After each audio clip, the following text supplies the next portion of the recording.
Evening, you lot. How you doing? It's Middle-Aged Gamer Guy here for another Tuesday night gaming chat where we talk about all the latest gaming news and reviews from the last 7 days or so. How is everybody? Hope you're doing well. Hope you're feeling better than I am. I am still struggling a little bit. I'm not going to lie. Going to say hello to everybody here. We are live on YouTube, mobile and desktop, and also Twitch mobile and desktop. Gozzo, first one here. Good evening, sir. How are you? Kindred is our community member of the month. If we can get a shout out for Kindred, please, I greatly appreciate it. So he gets a shout out on every show. Rock Muse, hello, lovely. How are you? How are you doing? Oh, guest is here. I'm not going to show his name just yet, but guest is here on YouTube. There you go. Jesse said, "I'd love to say hi, but the dog just sneezed in my mouth." Nice. Hannah, good evening. How you doing? Big Fuzzy Panda, hello, buddy. I said bloody then. Hello, buddy. Oh, God, it's going to be one of those evenings. I said, I wonder why I had no music, and then I had realised I had Twitch muted. Sophie, thank you so much for your tier 1 sub. Good evening, Soph. Hope you're well. That's 52 months. You've subscribed for 55 months, which is insane. Thank you so much for the sub. Greatly appreciate it. Who else we got? Sam Stewart, how you doing? Lorraine, hello, lovely. How are you? Hey, up. It's our guest from a couple of weeks ago. It's Dan from Debug. How you doing, buddy? Good to see you. Flame, good evening. How you doing? Sam Stewart says, I'm good. Hello, everybody. It just says, hope you're feeling better, Soph. You could see it in your eyes. Get hydrating. I will. Don't worry. Danka, you've just been rewarded a 55 stream streak. That's 450 Mojo Bytes to you, good sir. Retro Cesar, hello. How are you doing? Good to see you. Can't stay long. I had no sleep last night. Funny you should say that. Same. I haven't slept since Monday morning, whatever it was. I don't know. Dream Consoles Online. Hello, how you doing? Good to see you guys. I'm good, thanks. Been playing Borderlands 4. How are you finding that, Gozzo? Because I thought it was the most blandest fucking game I played last year. I was really hyped for it, and I thought it was shite. But if you're enjoying it, let me know, because it's interesting. Because for some, it has got a big fan base, that game. But I love the other ones. Yeah, no worries, Sophie. Absolutely fine. Falco's here. He says, Bing Bong, what are you talking about tonight? Well, we'll tell you that a little bit later on. Jesse, you are on a 25 stream streak. You've just been rewarded 450 Mojo Bytes. Thank you very much. Brian from UKGN, good evening. How you doing? The nurse's outfit is on order. Just send all medical help everywhere for everybody. Sophie, me, anybody else feeling a bit groggy. Sleep, what's that? I have enjoyed it. The gameplay, that's all. Okay, fair enough. I gave up on Borderlands 4 at level 20-ish. Yeah, I just didn't do it. Flame, you've been rewarded 450 Mojo Bytes for a 10 stream streak. Thank you. Thank you, Soph. There you go. So you're all well. Before we get kicking off, I have to state, because I'm illegally contracted to do this, that we are sponsored by Foundation Galactic Frontier, the mobile game, which came out a couple of months ago. We have set a number of challenges for you to complete. 2 of you have nearly finished it, and we're only like 1 week and a bit in, and you've got until the 25th of Feb to complete all the challenges. If you want to find out more, game's completely free to play on PC and mobile phone. You can pick which platform you want to play. The idea is you've got to get to level 20 in the game. I know 2 of you got to level 17 already. Every time you hit one of those goals, it basically helps us fund the channel so that we can basically do all this shit week in, week out. So thank you to all of you that have done that, and do go check it out for the links that are there. Without further ado, because I'm already fed up on my own voice, I need to bring in my co-host who knows the most, the one, the only, the real brains behind all this, Mr. Davy Jones. Good evening, mate. How you doing? I'm all right, how are you? Not too bad. Better than you, at least.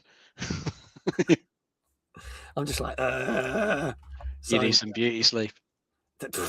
I would never get beauty sleep. I get sleep. I wouldn't get beauty sleep, but there you go. How's you? What have you been playing? I am good, thank you. I have been playing quite a bit of Cairn since it came out last week. I believe you finished it, but I'm still I don't know, maybe I'm like halfway through or something. I think I put about 10 hours in, but I've been spending quite a lot of time like exploring various areas and trying to find stuff, which has been quite fun. There was like one area where I was trying to get these 3 parts of a particular item, They're all in different places, and the amount of time I spent is trying to find ways to get to each of these bits, because they're all on like different bits of the mountain, different heights. I think I spent a good couple of hours going around that bit. I think you could sink 25, 30 hours into that game just find all the stuff. Yeah, definitely. Yeah. Definitely. You can probably blast through it in sort of the 10-ish hours I've spent on it so far. But I've still got loads to do. But I'm enjoying it, taking it at that pace, because it's just loads to like just figure out, and it's the gameplay is good. It's quite stressful when you play it, but it's quite a good type of stressful, because you do feel quite a bit of satisfaction. You eventually get to a point where you're up to safety. You're off the side of the mountain, because half the time you're running out of pitons, and the weather's turning bad. You haven't got much chalk. Your health and stuff. Your health and thirst are getting a bit dicey. I had one point where I really was like out of food, and character was starving, blacked out at one point. Had to get them like going again, get them back from hanging off the rope. Managed to get up the mountain, managed to find some food just before like they actually went to like death. So it was getting pretty stressful, but it was good. I'm enjoying it. I think I didn't rush it, but I think I said to you, we're having this discussion at the weekend. There's 3 endings. I'm not going to spoil this for anyone. You get an ending if you get to the top of the mountain, okay? Because that's the ultimate goal. There's an ending if you do what Dave's doing and basically trying to find everything, which I'm assuming is like the best ending to get, and then get to the top of the mountain. And then there's another ending, which is about just over 3/4, 80% of the way through, where you have a decision, and you can decide whether you. Again, I'm not trying to spoil it, but yeah, that will give you a third ending, if depending on what you pick. I am very tempted to go back and play more of it just to see some of the other endings, but it's just that other thing of, I've had another 40 games slapped on me to try out, and I'm like, this is the problem. Too many of the bloody things. I know. So I'm glad I finished it, and I have been watching someone else who's playing it, so I might just cheat and watch them do it and see what endings they get. Yeah, it might be easiest. And then some of you saw me play the new Carmageddon last night, and I've been playing more of that this afternoon. I'll give my thoughts on that a bit later on, because we are talking about that. But yeah, so I played a bit of that, and then looking forward to what is going to be 3 weeks of really good games, because we've got the new Suda 51 game coming out tomorrow. We got Hard Life 2, we've got Reanimal, and then we've got Resident Evil Requiem. So I'm like flipping out. We're going to be a bit spoiled. It's looking tempting. I've been out the Resident Evil games for a while, but I'm quite liking the look of that. I'm just going to hang off and see what the reviews are like before I jump in. I am tempted. Kind of wish there's a demo of it so I could try it, but I'll tell you one demo that I did try. I think the demo's been out for a bit, but it popped up on the Switch too last week after Nintendo Direct. Was that Pragmata? Actually quite liked it. Actually, not too bad. A reasonable mix of a third-person shoot with the hacking that you got to do to make the enemies more vulnerable, and that actually it wasn't too bad once I got into it. And it actually looks and ran surprisingly well on the Switch too. It's surprising. That looks cool, and it's funny because in that week again, it's one of those week. I mean, Kindred just said I like the look of Pragmata. You've also got that Saros out the same week, end of April, which is the sort of successor to Returnal, but it's not a sequel. So so it's gonna be interesting. Fit all these too many good games, too little time. Yeah, there's a rumor. Yeah, there's a rumor that the State of Play on Thursday at 10 o'clock, which we'll talk about next week, there might be a Resi 5 remake on the way. Interesting to see what they do with that. I wasn't a fan of its original state, quite honestly. It's one of my. I didn't like the co-op side. It's definitely not my least favorite one. That's 6, because 6 is fucking awful. I never bothered with 6. I dropped off the series after 5 because I wasn't playing it co-op with anyone, but I had the AI co-op partner, and it was just shit. And it just kind of spoils it for me. If they can bring out a remake of 5 and it's really good, I'll be happy. But there you go. I don't think they need to do 5, but we'll see. No. See what happens on Thursday. We'll see if your tip off Gozzo is correct or not, my friend. Sophie, good night. Take care. Thank you. I appreciate you can't stick around, so take care. Right, shall we bring our guest in this evening? I think we should. So we've got a flurry of events we've been talking about over the last couple of weeks. Obviously, a couple of weeks ago, we had the lads from Debug talking about their event at the end of April. And then last week, we had the wonderful Lauren talking about Guildford Games Festival, which is next week. Well, the week after, on the 28th of Feb, down in Bristol, is going to be the second ever Bristol Video Games Expo. And the guy behind that event is here with us tonight. Please welcome Alex from Bristol Video Games Expo. Good evening, sir. Hello, how are we doing? All good? Yeah, how are you? Yeah, not too bad. That was some energy right there, wasn't it? Energy. Whereas I'm just like, but yeah, you're going to bring the energy up for all of us. Absolutely. So, lots of people saying hello. Also, straight away, look at that, a link. Get your tickets now. You can get 20% off using that link with Muggins code right there, MAG26. Go check it out. Hannah says, hey, Alex. Welcome. Jesse, how you doing? Hello, Rock Muse. Hello, Alex. Falco's just saying, hang on. They need to remake Code Veronica first. Let's not get into it. Definitely. See, I would agree with that. I think most people would agree with that. It's a better Code Veronica game. Was awesome. Did you say bad game? It's just a better game. Oh, I thought you said bad game. No, better than 5 and 6. And I know that. Oh yeah, they've just said reasons 6 was good. I think why Stories Christ Plus. The story of 6 was all right and it's clever, but I thought the gameplay was crap because it became just a generic button, quick time action game, and it wasn't great. Yeah. But you know, I get the story was good. I did like the story with 6, but it's probably the. Did you play the Revelations games? I played the first one. The second one is really good. Yeah, I think. Yeah, you should give that a go at some point. The first one's all right, but the second one I think you probably enjoy a lot more. Yeah, because it's got Barry in it, isn't it? That's right. Yeah, really enjoyed that. So we are literally a couple of weeks away. Not to put the fear of God into you or anything, but you're. Oh yes, I am crying inside. Obviously, we've had you on the show before, talking about when you've been working with the Debug lads for Debug U and the Debug Awards, and obviously Nottingham Video Games Expo, which has been running for 4 years now. But this is the second ever Bristol Video Games Expo. I'm going to bring up the website. So you've got it's jam packed because you've added even more stuff since I last looked. It just keeps growing at this point. So obviously it's in a brand new venue. So we decided to make the change because the thing is with events, when we first went to Bristol, we were like, let's try it, see if there's the appetite for it. Yeah. And obviously what you can see here was the first venue. We've now gone to another venue, which is part of the University of Bristol. Yes. Which is I go. Yeah. And it's, there it is. Yeah, a lot bigger. So we had a lot more space to play with. So we've added kind of some new areas as well that we just thought I'll go up and start. Because the thing is, for example, in the image just below there, the cosplay area. So Tom is the guy, Batman guy. Yeah. So he reached out just as I was kind of like starting to launch the second year. Yeah. He was like, "Oh yeah, do you think we could do something with cosplay a bit more this year?" Because obviously we had a panel last year, him and his partner came along. And I was like, do you know what, Tom? Just run with it. So, and he truly has. Tom has really gone for it. He's got all these interesting cosplayers coming along. They're doing some like meet and greets and, the cosplay sort of, we've got a cosplay photographer as well as Jesse and Hannah are going to be there. Oh, yes. Everything. Yep. So we've got a massive crew of photographers this year. But as well as that Pokemon area.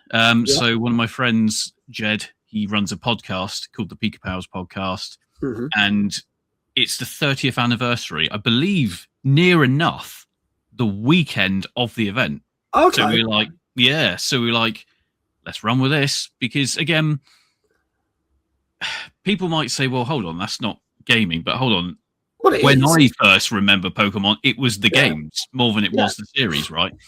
And a lot of it feeds into things like cosplay and, and Pokemon. So I was like, let's do that. What else? We've got arcade machines this year. Brand new. That's a first for us. As well as that, got the voice actor panel. So JD, the guy on the left with the beard, he reached out. He's like, can we do a voice actor panel? He just emailed me out of the blue. And I was like, yes, please. So loads of guests. We got the Oliver twins. We've got James Hannigan, who you're going to be interviewing. Yeah, I'm going to be talking to this gentleman there, BAFTA award-winning composer. Yeah, he's worked on so much as well. Yeah. John Riggs coming all the way from America, final all the way in. Yeah, he's such a lovely guy as well. So he is, and he's a tall dude. Yeah, he's big. I didn't realise he did wrestling stuff as well, because I've seen some stuff. I was like, Jesus, okay. So, if you watch his like shorts or his like Instagram stuff, he's because I think I don't know if he does like announcing or he acts like a manager or whatever it is. Yeah. So he does that. But yeah, we got Frank Gaskin. He's talking about his games that weren't. Obviously, he's got his book and the website. And then we've got Duncan Gutteridge, who obviously did the art for Sonic 2 and 3, yes, I think. The European versions. He's doing a talk as well. He's going to be there all day. Is he going to do live illustrations? Like, because I've seen him at other events, and he does that thing where you interview him, and then he's doing it as he talks, which is really that's what he's going to be doing. Yeah, he's going to be doing it live on stage at the same time as being interviewed. So that will be that's pretty cool. Yeah, and then we got a ton of traders. There you go.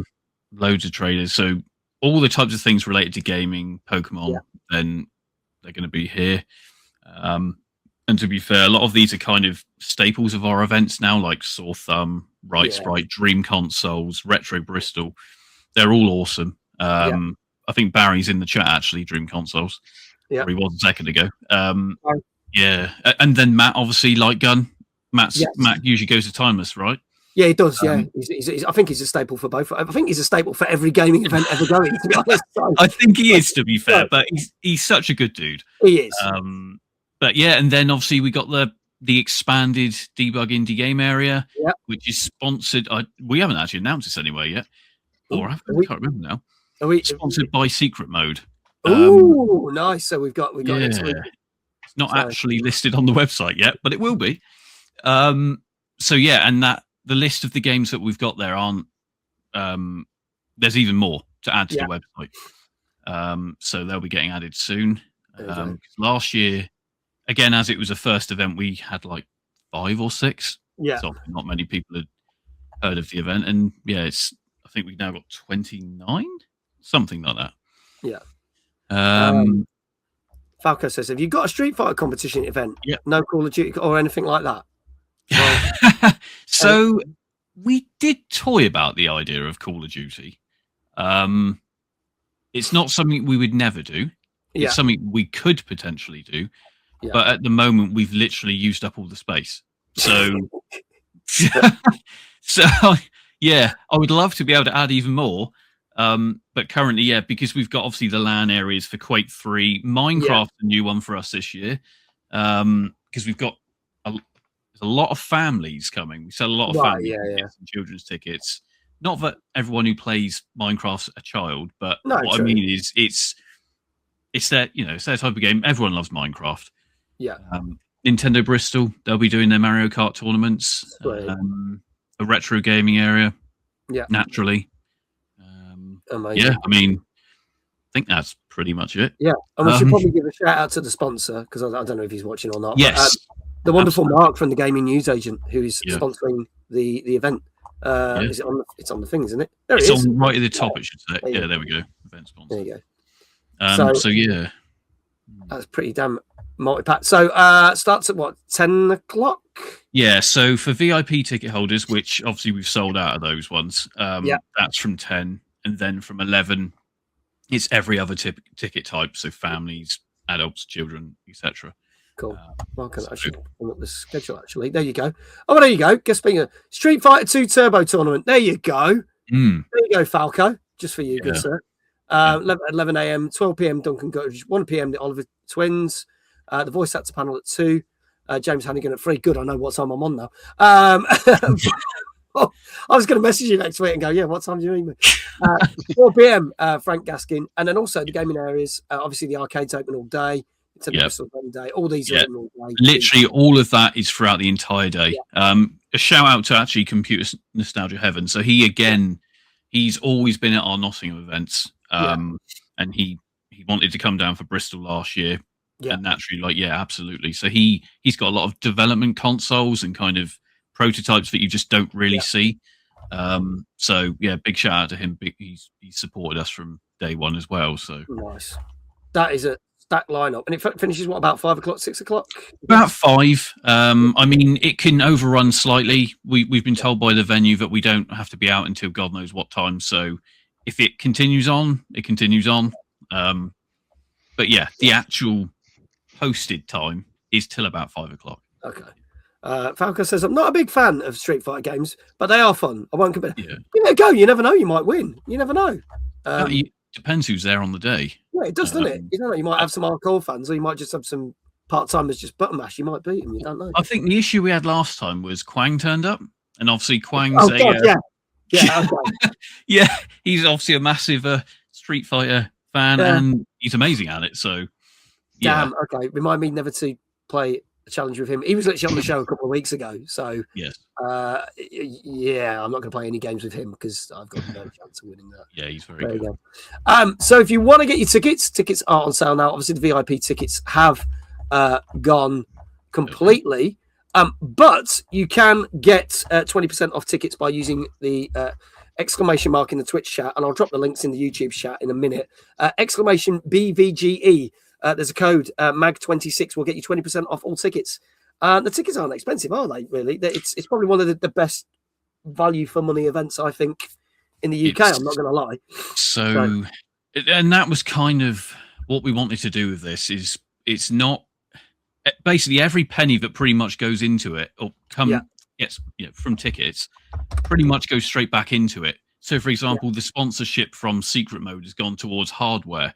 Of course. To aid in the indie area.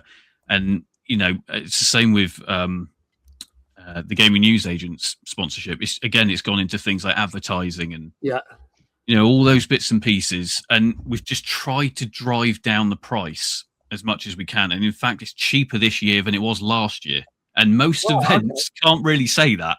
No, I don't think there's any events that can say no. And that's kind of what we've done is we want anyone who wants to be there to be able to be there. For example, because we want to get a lot of students involved, they get 30% off. They can apply online. Also, we've reached out to quite a few universities that have snapped them up, to be fair. With group bookings of over like 6 to 7 for students, they get 50% off group bookings. So it's all about, let's get everyone there. Let's get the gaming community together. And that's kind of what it's all about. And that if we can keep the prices low, that's what we'll do. Yeah. I like that, Hannah. Fancy going, Jesse? Something tells me you're already going to be there. I know a couple of people have bought tickets. Lulu's in the chat. Hello, Lulu. Lulu bought tickets. I was going to say we've seen your code come up quite a few times, so that's good. Yeah, so we appreciate that. Thank you, everyone, for buying tickets and supporting the event. So you can come and say hello to me or hassle me or throw things at me if my presenting skills suck. When you're on stage, start throwing stuff at. Yeah, if anyone want to bring any crates of tomatoes, feel free. But I just won't be responsible for cleaning it up afterwards. There you go. I won't either. We'll go to the bar afterwards. Absolutely. Lulu does say, hang on, why's that come up on there? Oh, there it is. There. Tickets are cheap as chips, and I can't wait to go. Me and the hubby and the babbers are going. There you go. Family day out, which is awesome. Awesome. So there you go. Been to the Notting one a couple of times, but Bristol is a bit too far from me, says Brian. Okay. Well, hopefully one day you can get there, mate. Yeah. Hopefully one day you can get there. So there you go. If you want any more details, click that link that's in the chat. It's in all the chats, all the YouTube and Twitch chats. We'll keep dropping it in. But shall we start the show this evening? Let's do it. Okay. So let's do what I normally do. Let's turn the chat on there so people can see it. And let's hit this button because it is our 250-second show. Tonight we're going to discuss games such as Dragon Quest 7, Reimagined, My Hero Academia, All's Justice, and Nioh 3. Nioh 3? Nioh 3? Nioh, I say. Nioh 3. Let's hear go people say it as Nioh. Nioh, we'll go with that. I don't play the game, so I don't know. But there you go. Plus, we're going to talk about the fact that is Metroid Prime 4 Beyond a flop or not, amongst a roundup of other gaming news. Plus the fact we have also this week, we do this new feature where we pick random charts every week. And I managed to get the PS5 download chart for America, Canada, and EU. So we'll have a look at them at the end of the show. Coming up straight away, our first game tonight came out last Tuesday. This came out on PC and PS5. And this is called Aces of Thunder. Let's have a look at the trailer for this one.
There you go. That is Aces of Thunder, which came out this time last week on PC, PS5, and PSVR 2, and a number of the PC VR sets as well. I mean, everyone's saying how amazing it looks. That's definitely a thing there. There you go. Brian says games that you sit down at the VR are best. Yeah, because you don't get dizzy. Not bad. Super Ninja, not bad. Not bad at all. Dave, tell us a little bit more about this one, please. Yes, this is fairly sort of going for physically accurate flight sim models in this one, and same like damage you're doing to the player. It's all meant to be physically accurate, and it's mentioned a single player campaign. I don't really think it's got like an overarching story for it, but it's got like a number of missions that you can fly, set in like World War I, World War II, like some of the main battles in the theatres of war for those ones. So you can play through those if you want to, or you have got the option of going in multiplayer. Play the few of the mates. So getting a flight formation, take on the enemy. That sort of stuff sounds really cool. I like the way it's either VR or not VR. So if you haven't got the VR headset, you can play it on a flat screen. If you've got VR and you've got the stomach for it to handle those sort of barrel rolls that you can do, then you'll probably feel even better in that, because I've played some games where you sit in the cockpit flying around, like Star Wars Squadrons was quite a good one. Yeah. You do feel properly immersed because you're looking around and seeing everything that's going on around you. It is, completely different level than playing it on a flat screen, but you definitely need the stomach to take it. Because as I say, looking at those barrel rolls, and I did play another game, a similar type of game on the Quest a while back, and that did make me feel a little bit off, doing stuff like that, the fast movement. So you definitely need your VR legs for it, I would say. But it looks really nice. Gorgeous graphics in there. It's absolutely stunning. So I would be tempted to give it a go, but I think I have to keep a sick bucket next to me just in case. There you go. Alex, a bit of flight sim / war sim as well. What are your thoughts on this one? Do you like the look of this? Yeah, I think I'd mimic what most people have said there. It visually looks really good. Although, I've never really been into combat like flight sims, but we, funny enough, have just got the PSVR 2 recently. Right, okay. And we've started playing a couple games on there, like Alien Incursion. Oh, yeah. Which is pretty good. But I would like to try it. But I think it would make you sick after a while, and you would probably fall over quite easily if you were standing up. So you definitely have to sit down. Sitting down one. Yeah, but no, it looks really cool. Looks good. I like the look of it. So, for those who've not seen the show before and are watching on all the platforms, we technically don't review the games, but I scour the internet, find lots of different sites with lots of different reviews, take the scores, smush them down into an average score. You may agree with it, you may not, But if you guess it correctly, and that's why people have been putting scores in the chat already, you get a shout out in the chat. So let's see what people are saying. Let's go from the top. Danka, 6.5. Gozzo, 6.5. Lulu says, stunning graphics, beautiful scenery, not my sort of game, but I'll give it a solid 7.5. Hannah saying a stunning 7. Brian saying, let's start with a safe 7. What else we got? Rock News, 7.5. Flame, 8. Retro says, 8. Kindred, 7. So get your scores in chat if you want to get a shout out for your channel. Dave, we'll start with you. What do you reckon this has got? I think it looks good. I'm going to try an 8. Okay, go for an 8. Rock News says, I think an 8, but I'm usually wrong. Well, we'll see, won't we? Falco says a 7. Alex, what do you reckon? Let's go 7.5. 7.5. Okay. Folks, this is your last chance. This is Aces of Thunder, which came out last Tuesday on PC, PS5, and all VRs for those platforms. I can't be asked to reel them out. There you go. Dead Toxic, I'll round you up to 7.5. Good evening, by the way, Dead Toxic. Any news on the baby? Has it come out? There you go. There you go. The only barrel roll I probably wouldn't puke is the one on Google search. Yeah. So, if there are no further guesses, I can tell you that this. It's a sickness bug. Oh, okay. That's a lot of that going around. I can tell you this got a very disappointing. Wow. That is a shame. That did look really good. It's one of those ones where the trailer makes it look better than it actually is. Yeah, there's quite a few bugs and things in it. And yeah, some people saying the motion thing is not so right, so it does make you feel sicker than even the people You that maybe want to revisit in 6 months or so if they patch it. Yeah, so it's a 5.5. I don't think anybody got that. I was quite disappointed when I looked at that. I was like, oh. Yeah. So yeah, only 5.5. So no one got that right, unfortunately. So yeah, sit back, let them do some work on it, and then maybe give it a try if you fancy it. But as Kindred said earlier, it's only about 25, 26 quid at the moment. So maybe wait till it's a bit cheaper and then hopefully they'll patch it. Yeah, it does look like a game you would throw up in a lot. Yes, indeed. Let's move on to our second game. And this is one of the big ones for this week. This came out on Thursday last week for PS5, Xbox Series X and S, PC, Switch, and Switch 2. And this is Dragon Quest VII Reimagined. Let's have a look at the trailer for this. Wakey, wakey, young man. You can't stay in bed all morning. I've always hoped that somewhere out there were other places, other lands to be discovered. The grown-ups keep saying that this is the only island in the world, but that's total nonsense. Well, there's no way I'm letting you have all the fun. Will you help us lift this terrible curse and liberate our kingdom? Traveling the world, chatting to people. Yep, sounds good to me. Oh, don't worry. I wouldn't want you to. We've all seen how that ends. Only the restoration of the Almighty can bring true peace to the world. The eerie hush that hath descended upon the world filleth me with naught but foreboding. So the question is, who did this to the world in the first place? It's the same bad egg who's been creating chaos in all these towns we've been to. You know who I mean, right? The Demon King. Just let me ask you one thing. Are you truly ready for what lies ahead?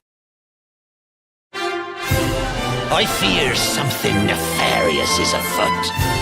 You need only embrace the darkness once more. Prepare to be bedazzled by the Order's might. You insist on making life difficult for me. I suddenly feel up for watching a scrap. I reckon you've got what it takes. Well, did you do as I asked? I knew you could reclaim it from the clutches of evil. You have saved us once again.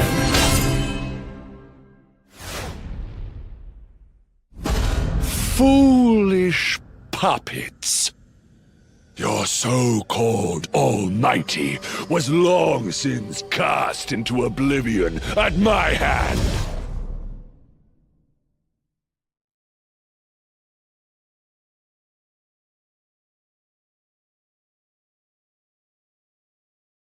PlayStation.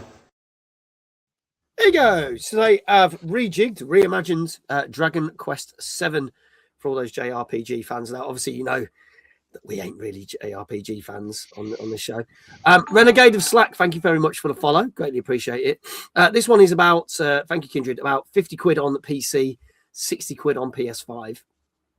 Sick and tired of that art style. Well, they seem to have done it with a few now, haven't they, Dave? With all these reimaginings and remasters and God knows what else. Yeah, there's been a few that have gone for this sort of art style. I quite like the sort of the main look to it. I'm not that taken with the actual character design, which I think is sort of Ghibli design, I think it's called, where the character heads are more exaggerated. I'm never quite taken with that. But you know, everyone likes different things. There's probably a good number who like this. But it's a bit different than what they've been doing with some of the other Dragon Quest remakes. I think a lot of the other ones have been that HD 2D look. Yeah. Pixel art in the 3D world. I like the look of those ones. So this one's okay. Doesn't grab me that much.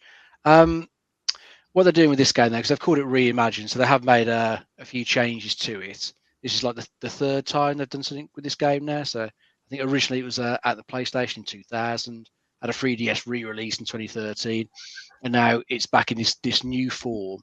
And when they've reimagined it, they have changed up the way the game works a little bit. So I think they've taken some things out, added new things in.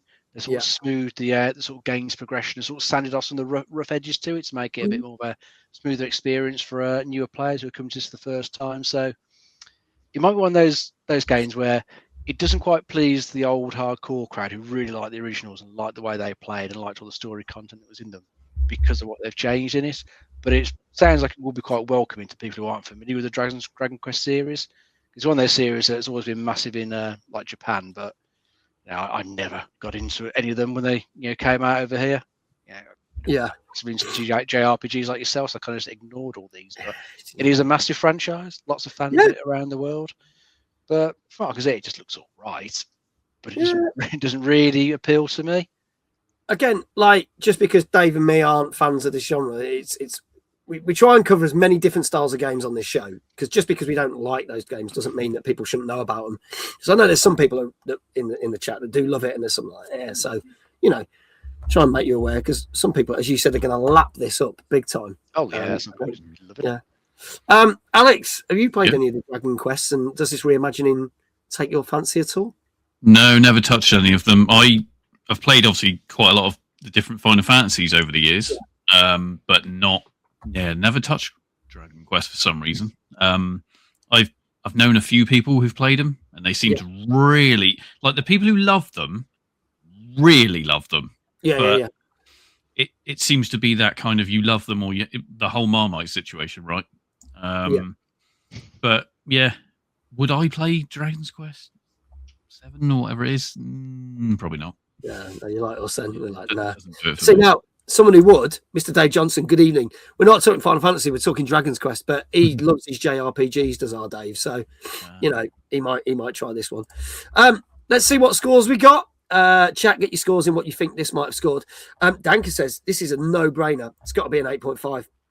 Also says, 8.5, and don't disrespect the great Akira Toriyama, great designer. I quite like the artwork. I'm not going to lie. I like the artwork design on this one. Lulu says a 7.5 for me. Is it just the Seven's films they reimagine? Says Rock News was a question. Don't know. Is that honest answer? Brian, 8. Let's scroll down here. Rock News, 8. Dave Johnson, 8.5. Falco, 7. Hannah, 8.5. Flame, 7.5. Danka wants to play these in the correct order. God, you're going to need to have 5 years worth of time. 8.5 and Kindred. Retro Jazar says 8. Alex, I'll start with you this time. What do you reckon this might have got? Let's go 9. Oh, okay. Going for a 9. Again, I think it truly depends who's really reviewed these. Because if they're all fans, they're going to really rate it. Yeah. But if they're not so much, it'd be like, oh yeah, I appreciate it, blah blah blah blah blah. Yeah. But let's just hope the people who have reviewed it are fans. So let's go 9. Right. Okay, going for a 9. Big Fuzzy Panda says a 7. Blind, how you doing? Blind IO, how are you? Good evening, folks. Good to see you there. Dave, what say you on this one? Oh, an 8.5. 8.5. Okay, there's quite a few 8.5s in the chat, so we'll see. So, okay, last chance, folks. Get your scores in now. This is Dragon Quest VII Reimagined, which came out last Thursday on PS5, Xbox Series X and S, PC, Switch, and Switch 2. And if there are no more other guesses to this, Dave Johnson says, Dave's Unite. I think with this one,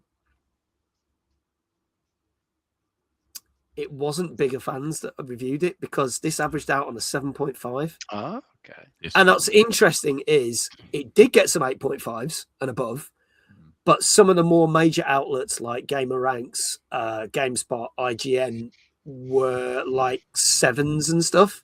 So they were just kind of like, yeah, it's all right. I just think they had people that didn't really give a shit about it. So it averaged at 7.5 for this one.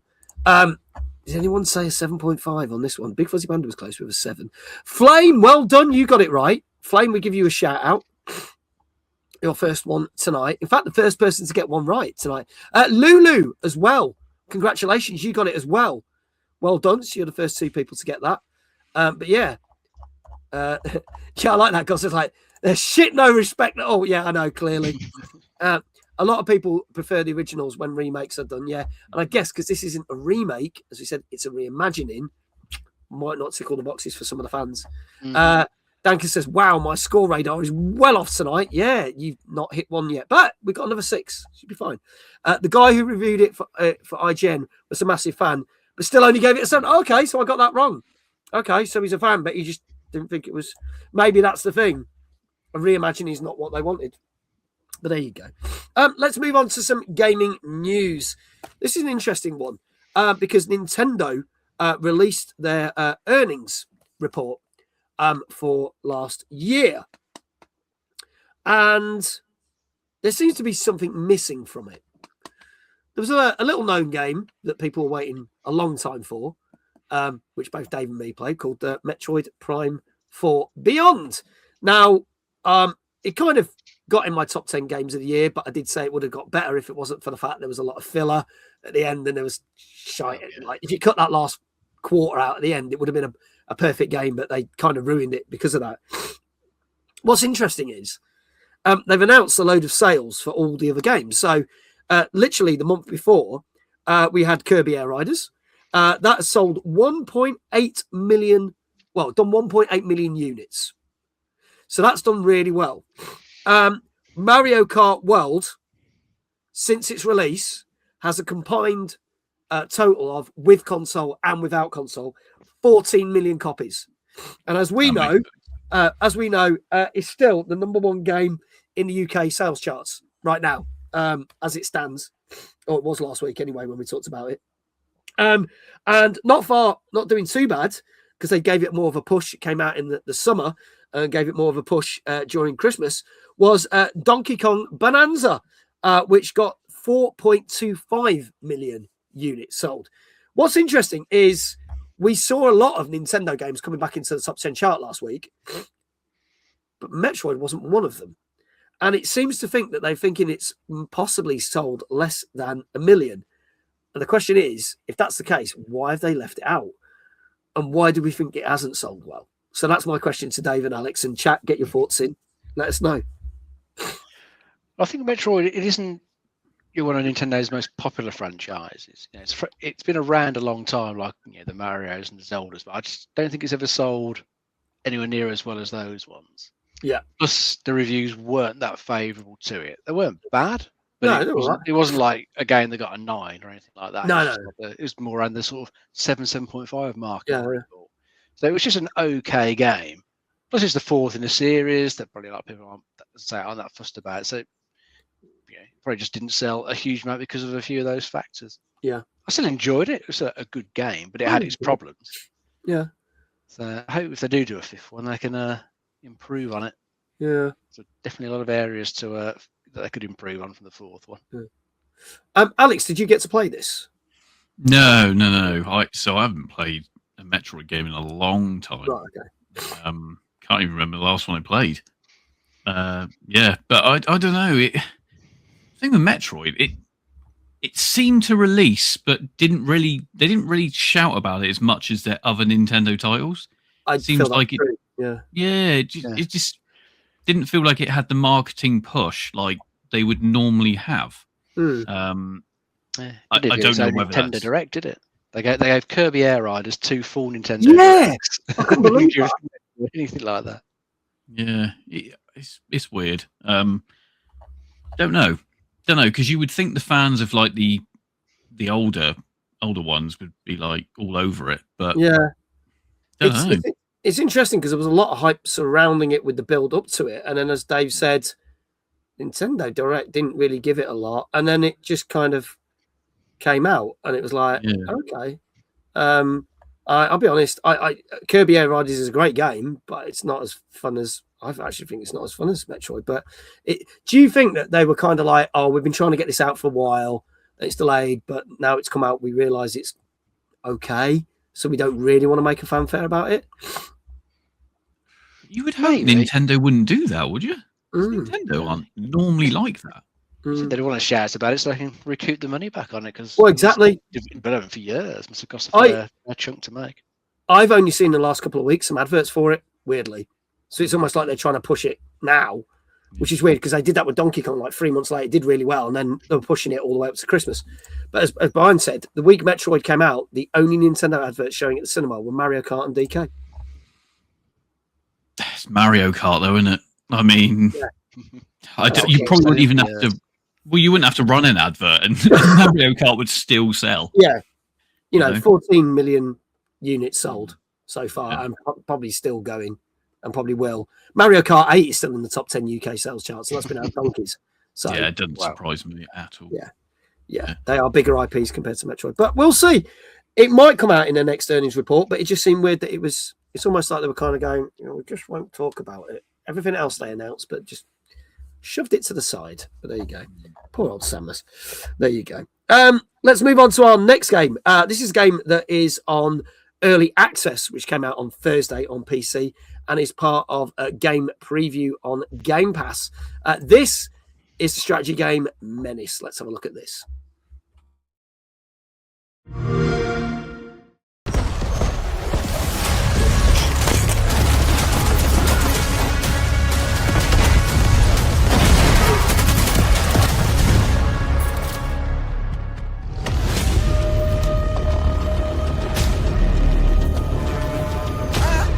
Get it, sir.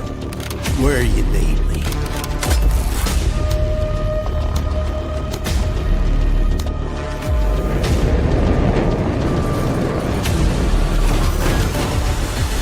Should have never come here.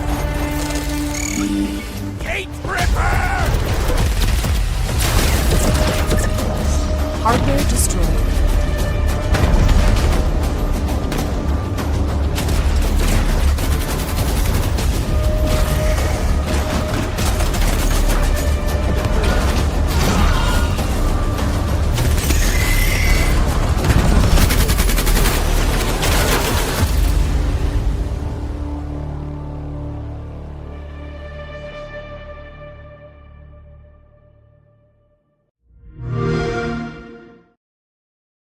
There you go. That is Menace, which came out on PC in early access and is also part of PC Game Pass last Thursday. Tell us a little bit more about this one, please, Dave. So this is a turn-based tactical RPG. I think you're controlling a group of Marines who've been sent to like the sort of outer rim of the solar system to initially try to get the populations of the planets under control.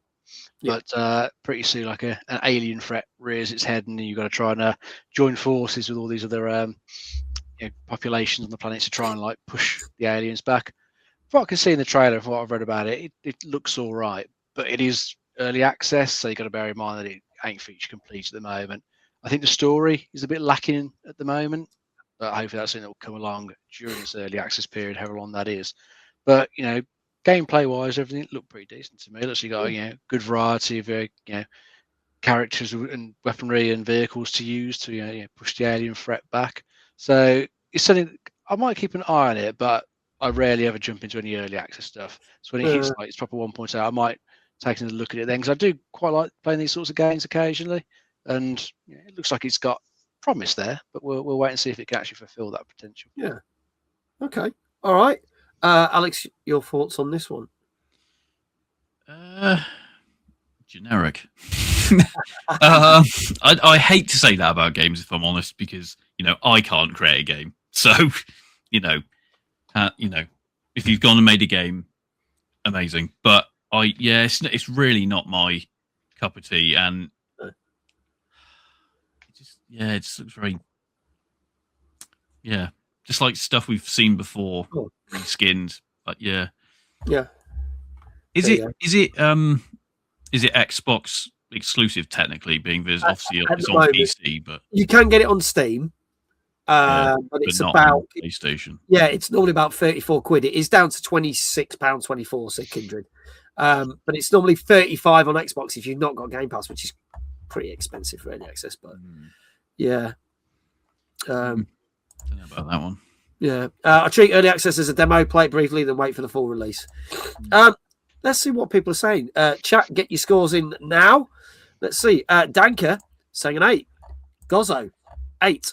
Lulu says, doesn't look like my sort of game. Graphics look okay. I'd probably give it a 7.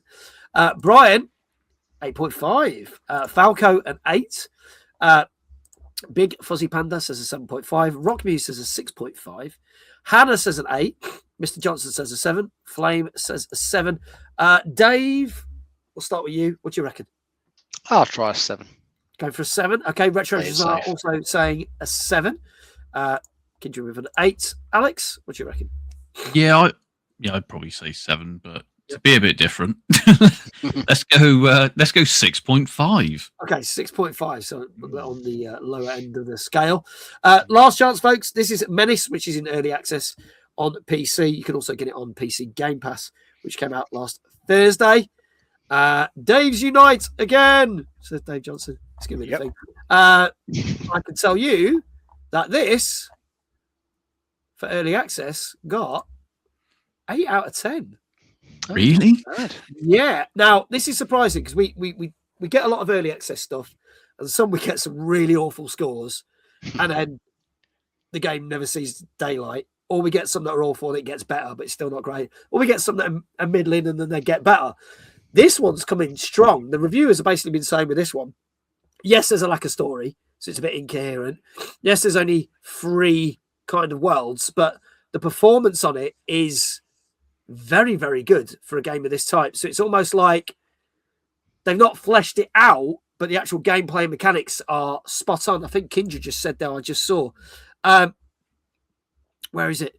That's high for an early access, as most are low due to bugs. There's hardly any bugs in there. So there you go. So we're going to start shouting people out. Kaylee, welcome on in. How you doing? Let's have a look. Let's see. Who said 8? Danker, well done. You got it right. We'll get you a shout out. Gozzo, you get a shout out. Falco, you get it right. You did say, do I get a prize?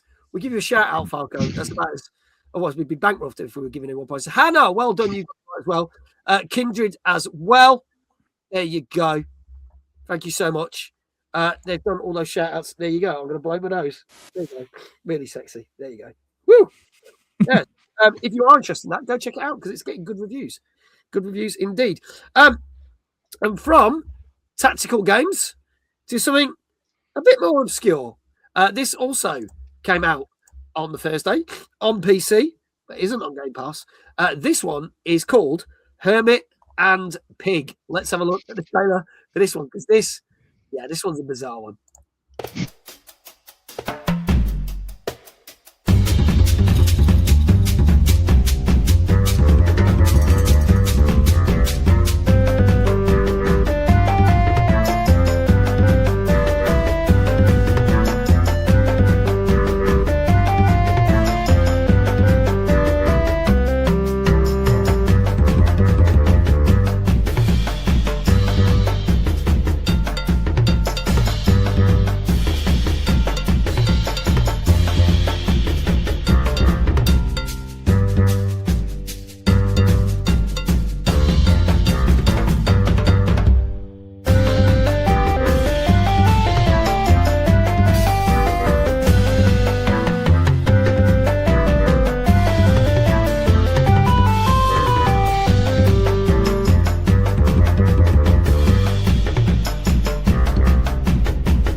I found myself bopping away to that one. I quite like that. That was quite good. Little tune.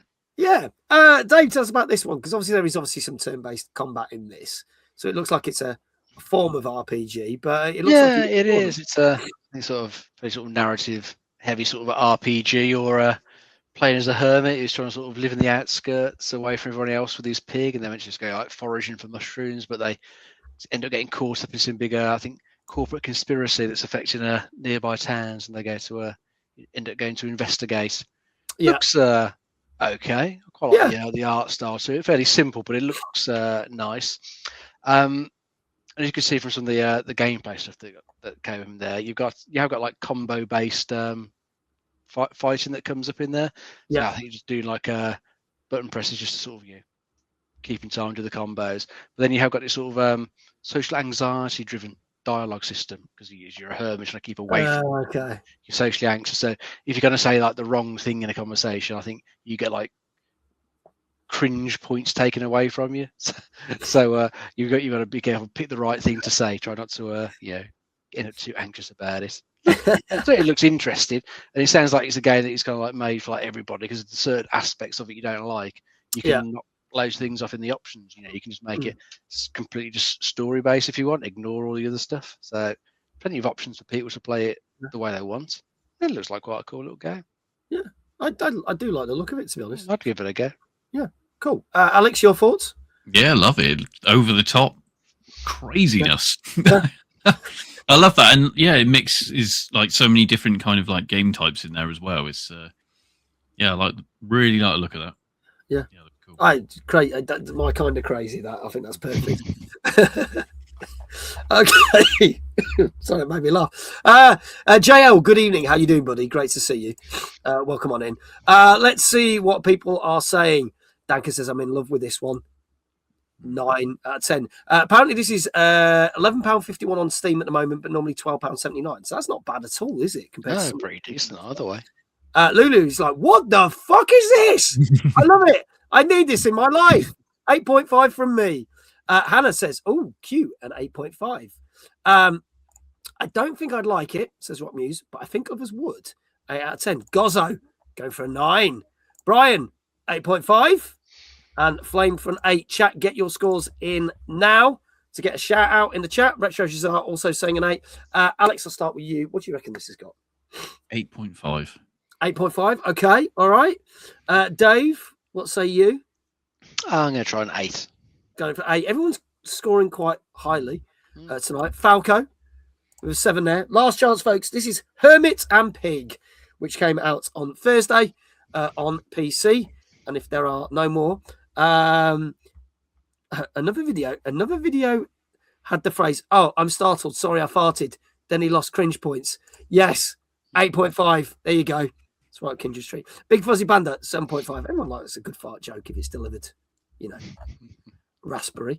Let's have a look. I can tell you this got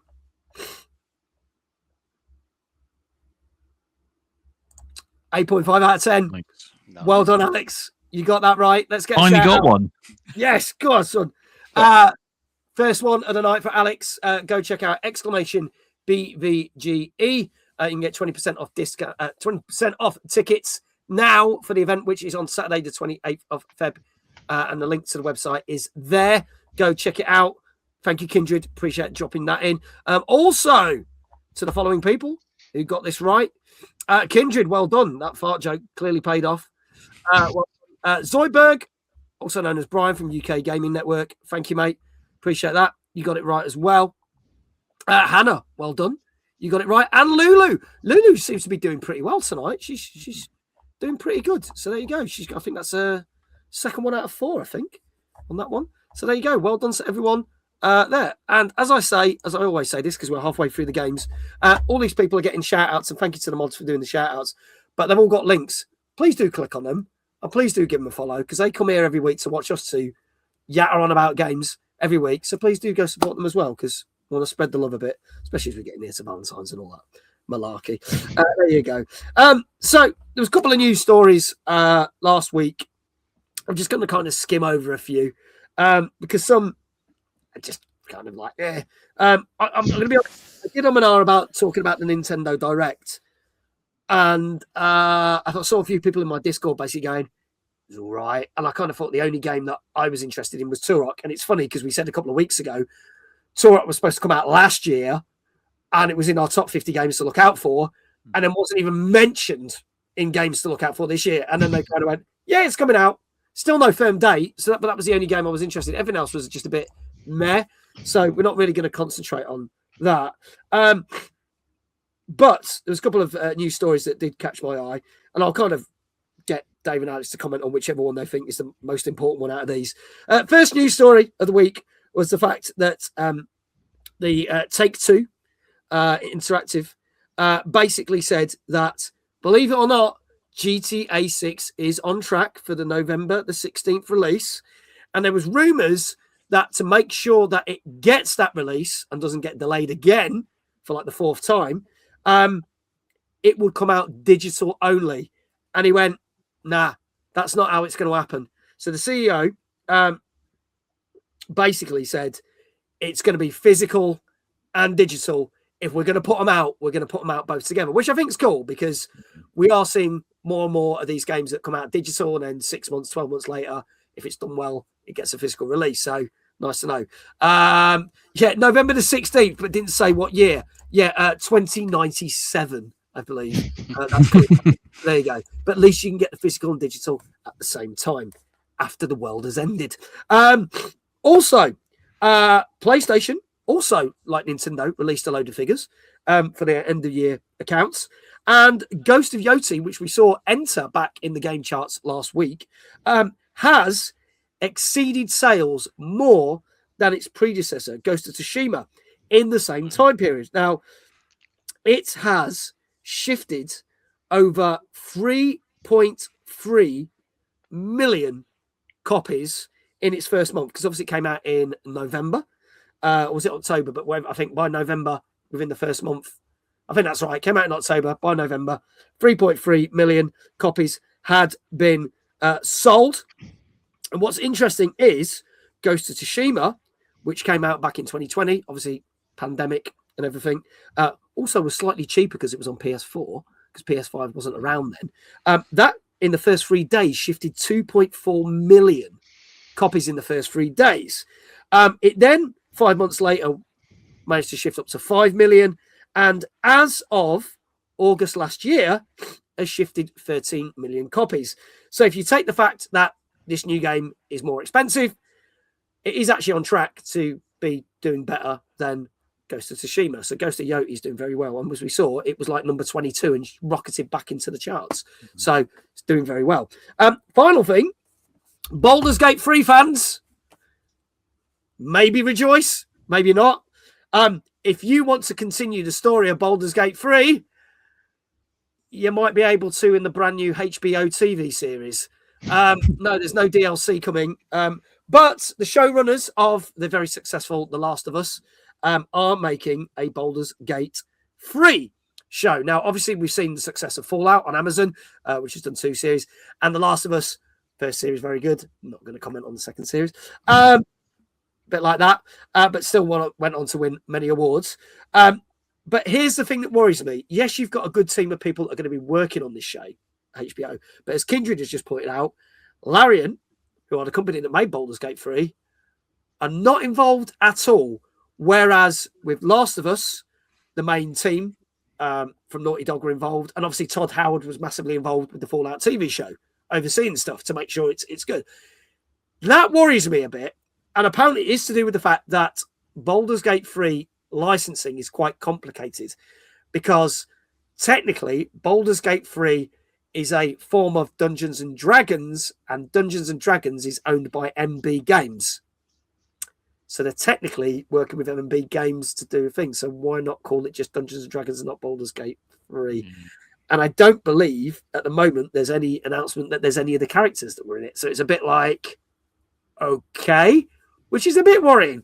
So those are a couple of the news stories. I'll get Dave and Alex to comment on what ones they thought were like a bit dodge or interesting.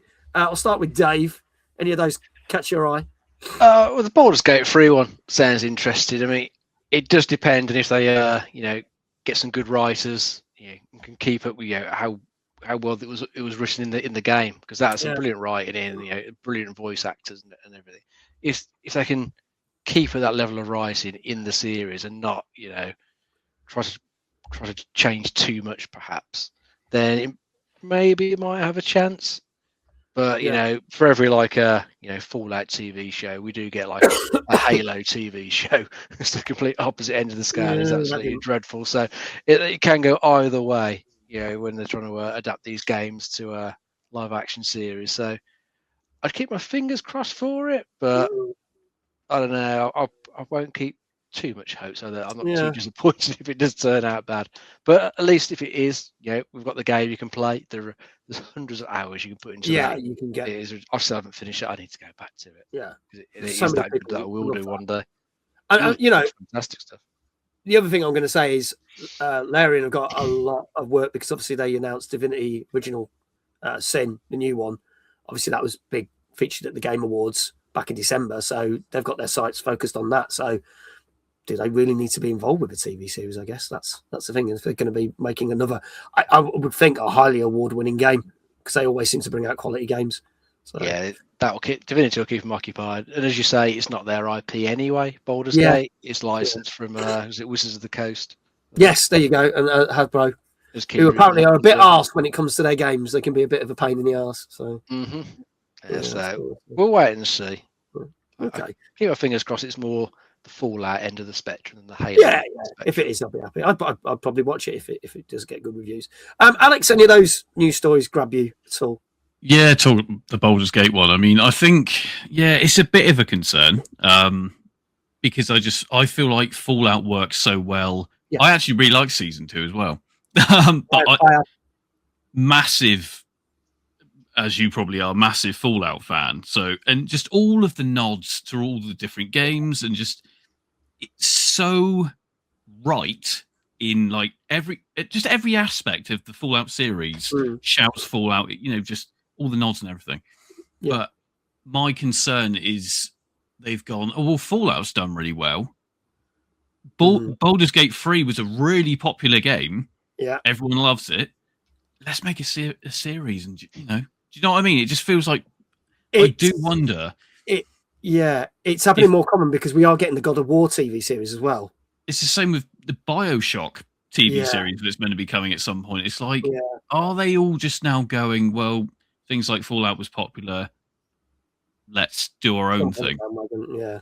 Oh yeah, and that's it. If you can make some more money out the franchise, why not? Yeah, but gamers aren't stupid. If they love a franchise, they'll know if it's not sticking to what they love, or it's not even working around similar storylines. The Halo show is a great example of that. Yeah, I haven't terrible touched that with a bar. Ironically, I've still not watched that, and I did say I was going to watch it, but it's coming off Netflix at the end of the month, so it looks like I'll have to give that a miss. Yeah. There you go. Not missing anything, mate. Yeah, really I still not. Just like The Witcher, I say I've not watched The Witcher, and that's done 4 seasons, and then Henry Cavill came out of it. I'm like, would I watch that? I suppose it depends. Are they doing a Baldur's Gate TV show, which they could use the role-playing game as their years or source of material, or is it Baldur's Gate 3 TV show, so direct from the game? Again, don't really know. And the only other one that's a good exception, I've not seen this, but loads of people have spoken very highly about it, the Twisted Metal TV series. I haven't watched that yet. Yeah, I keep hearing great things though. So I would like to see that. Weirdly, I think over here you have to watch it on ITV Player of all fucking things. I think something like that. Yeah, I was like, really? Okay, great. Yeah, thanks. Yeah. There you go. It's good. I've heard lots of good things about that. So I would like to see that. So there you go. Anyway, we'll see what develops with Baldur's Gate 3 and whether GTA 6 comes out in 3047 as predicted. We'll let you know with more updates. Talking about TV series, we have now got our next game coming up, which also was on PC and came out last Thursday, and starred a woman whose name I can't remember, but she was in Hollyoaks and she was in the first season of Game of Thrones. You may recognise her. Can't remember her name at all. But check this out. This is a new interactive game called The Run. A very good morning, everybody. So I have traveled to northern Italy, world famous for its running trails. It is a little bit isolated, but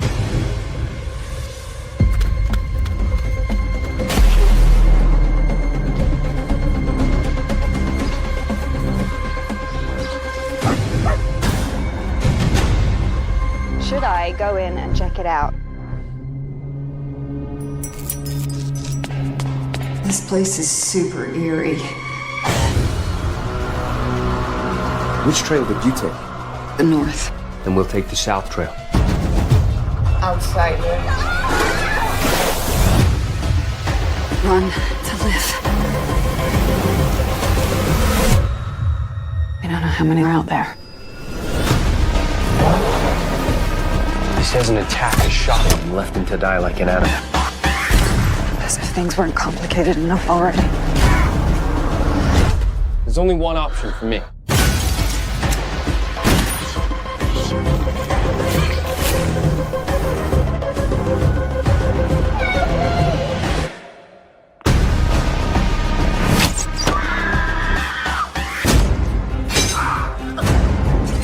There's only one way to make sure he doesn't follow us again.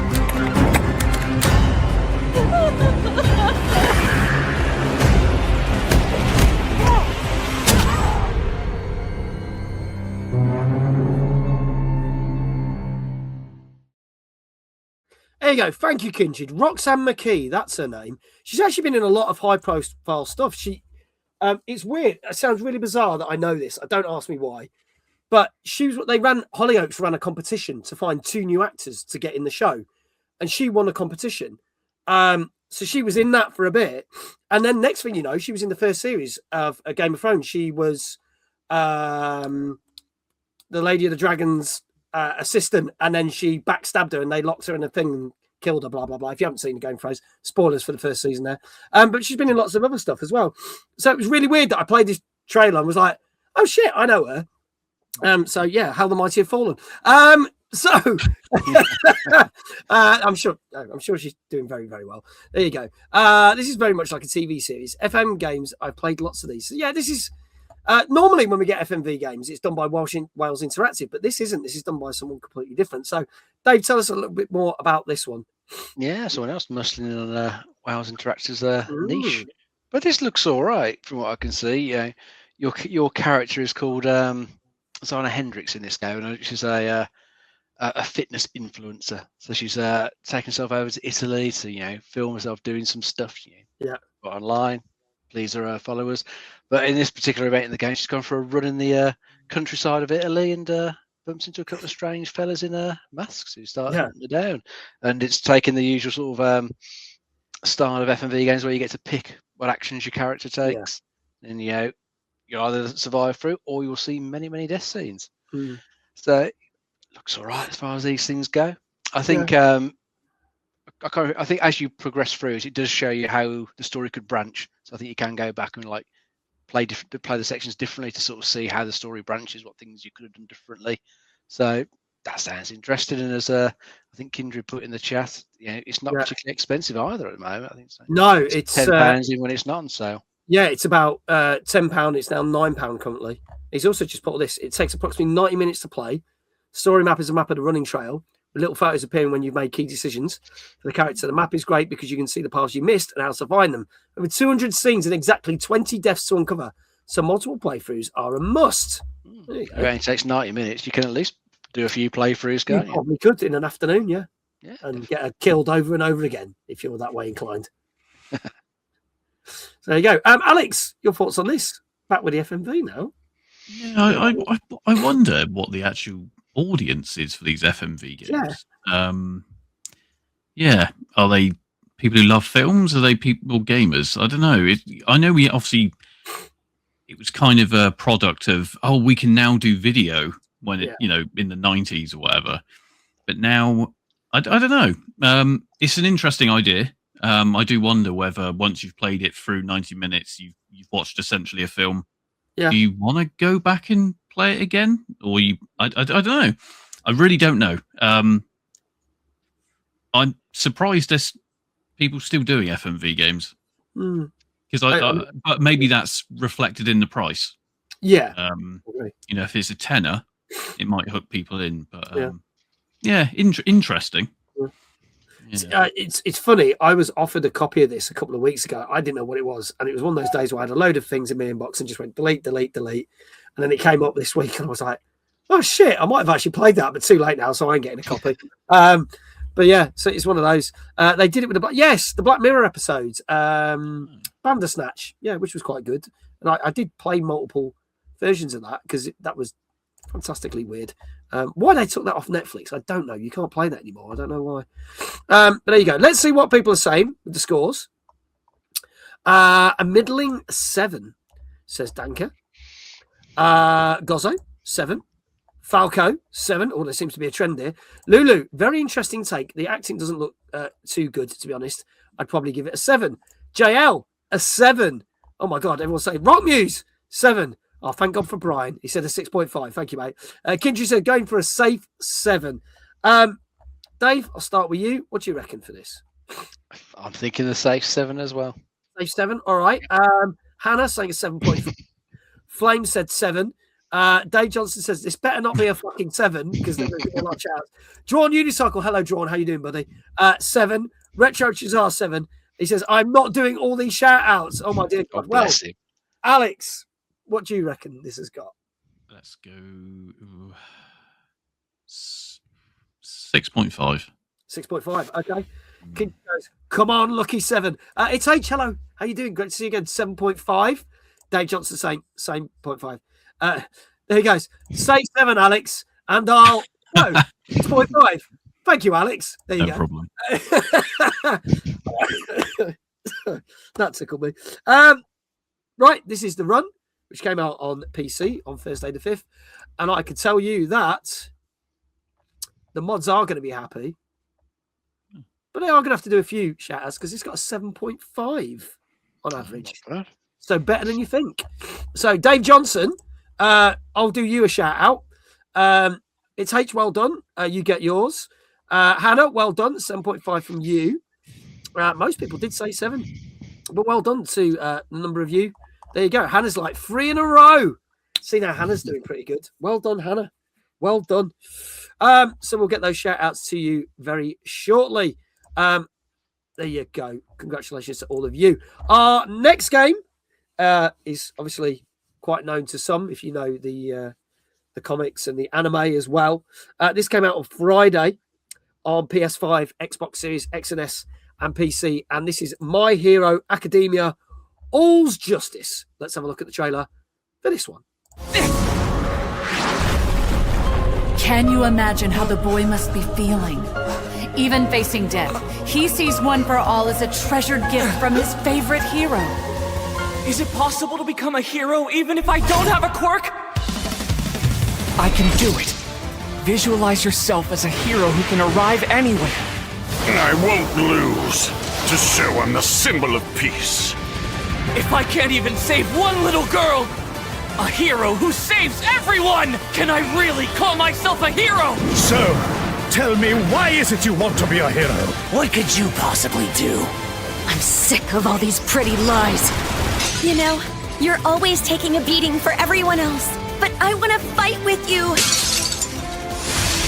I won't go down like this, Deku! I'm always ready to challenge you! I won't let you bear everything alone again. With everyone in Class 1A working together. Our hope for the next generation isn't just you, it's all of you. Let's put an end to this! We'll blast through to your main body! Come on, guys! Please. What's on your mind? Tell me. It's because of you! I'm becoming the man I always wanted to be! So run! Sometimes we have to do things we don't like. Lights tend to flicker on and off. Even if mine is snuffed out, someone will pick up my torch and shine in my place!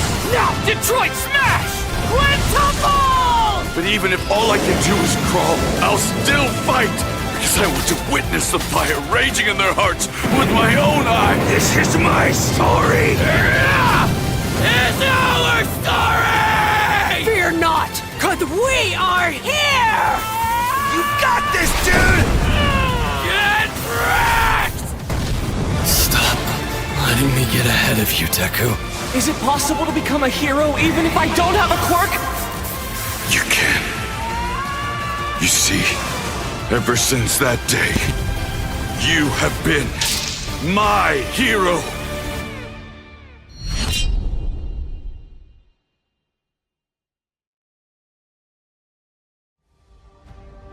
Enough with introductions. Let's get started. I might not know what you're up to, but I'm going to win, no matter what!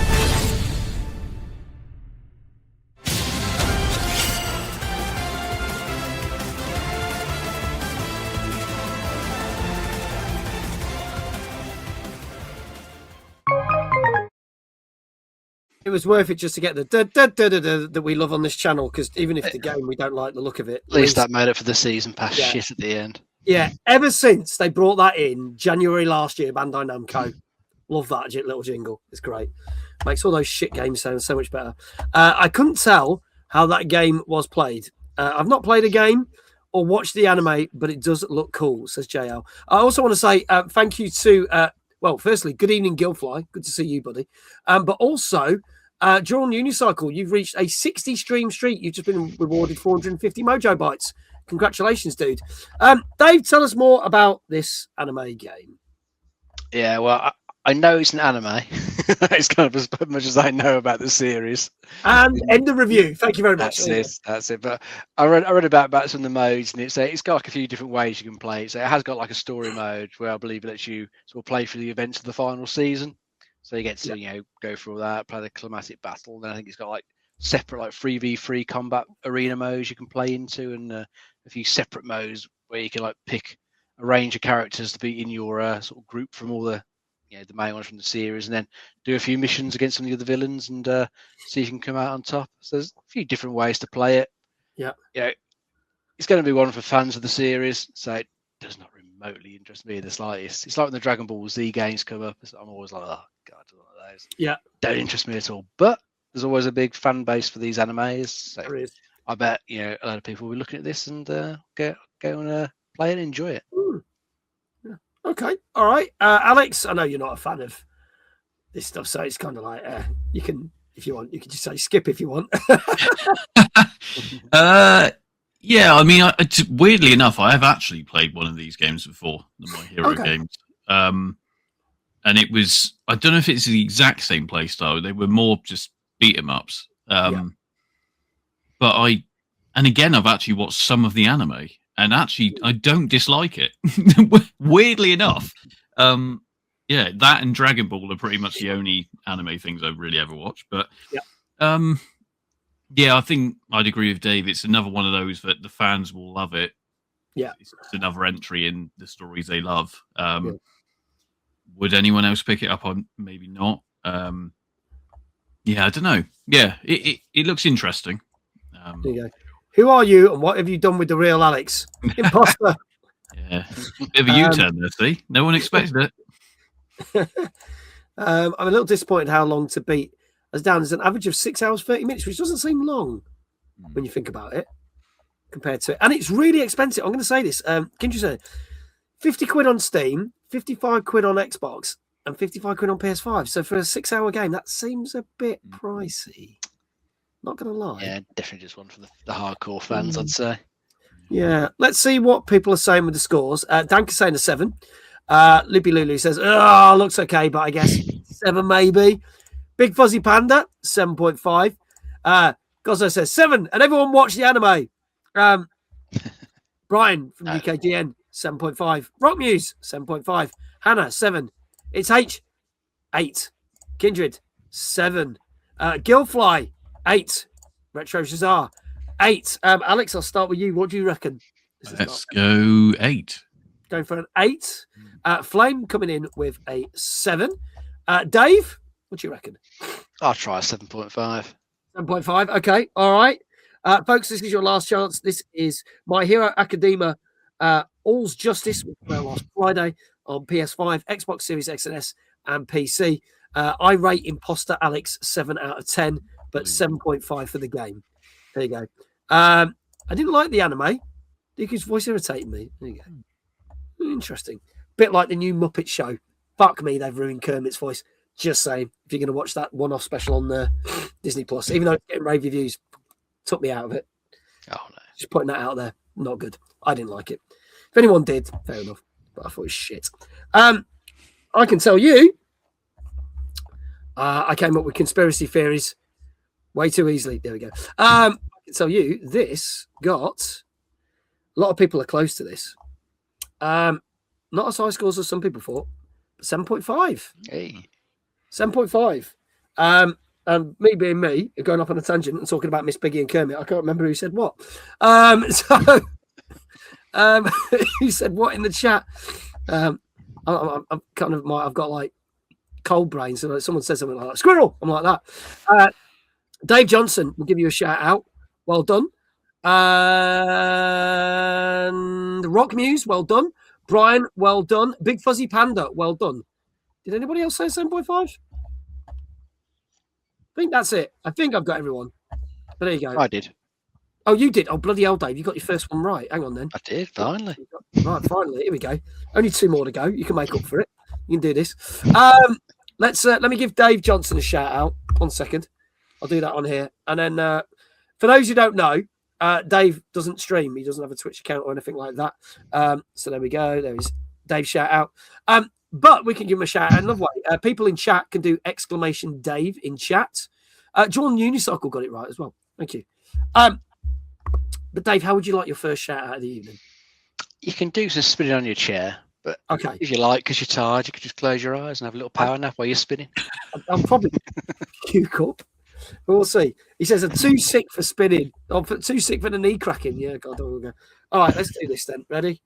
I'm doing a leisurely spin, all right? That's it. Dave!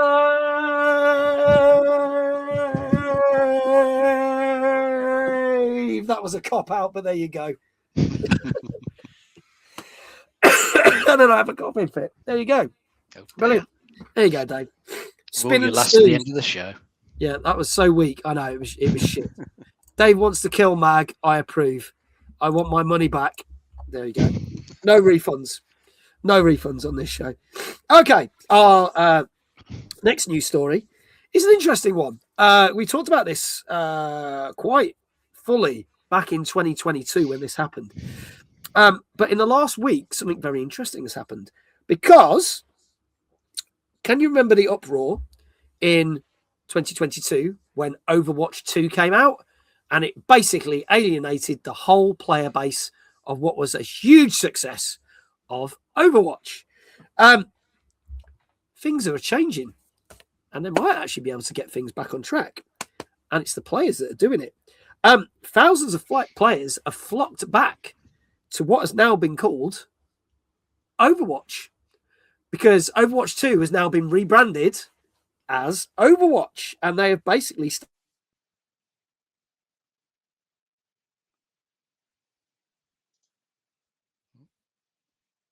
I think... Mag, where's Mag gone? Oh, is he gone, has he? I thought it was me for a moment. I was just checking. No, he's died.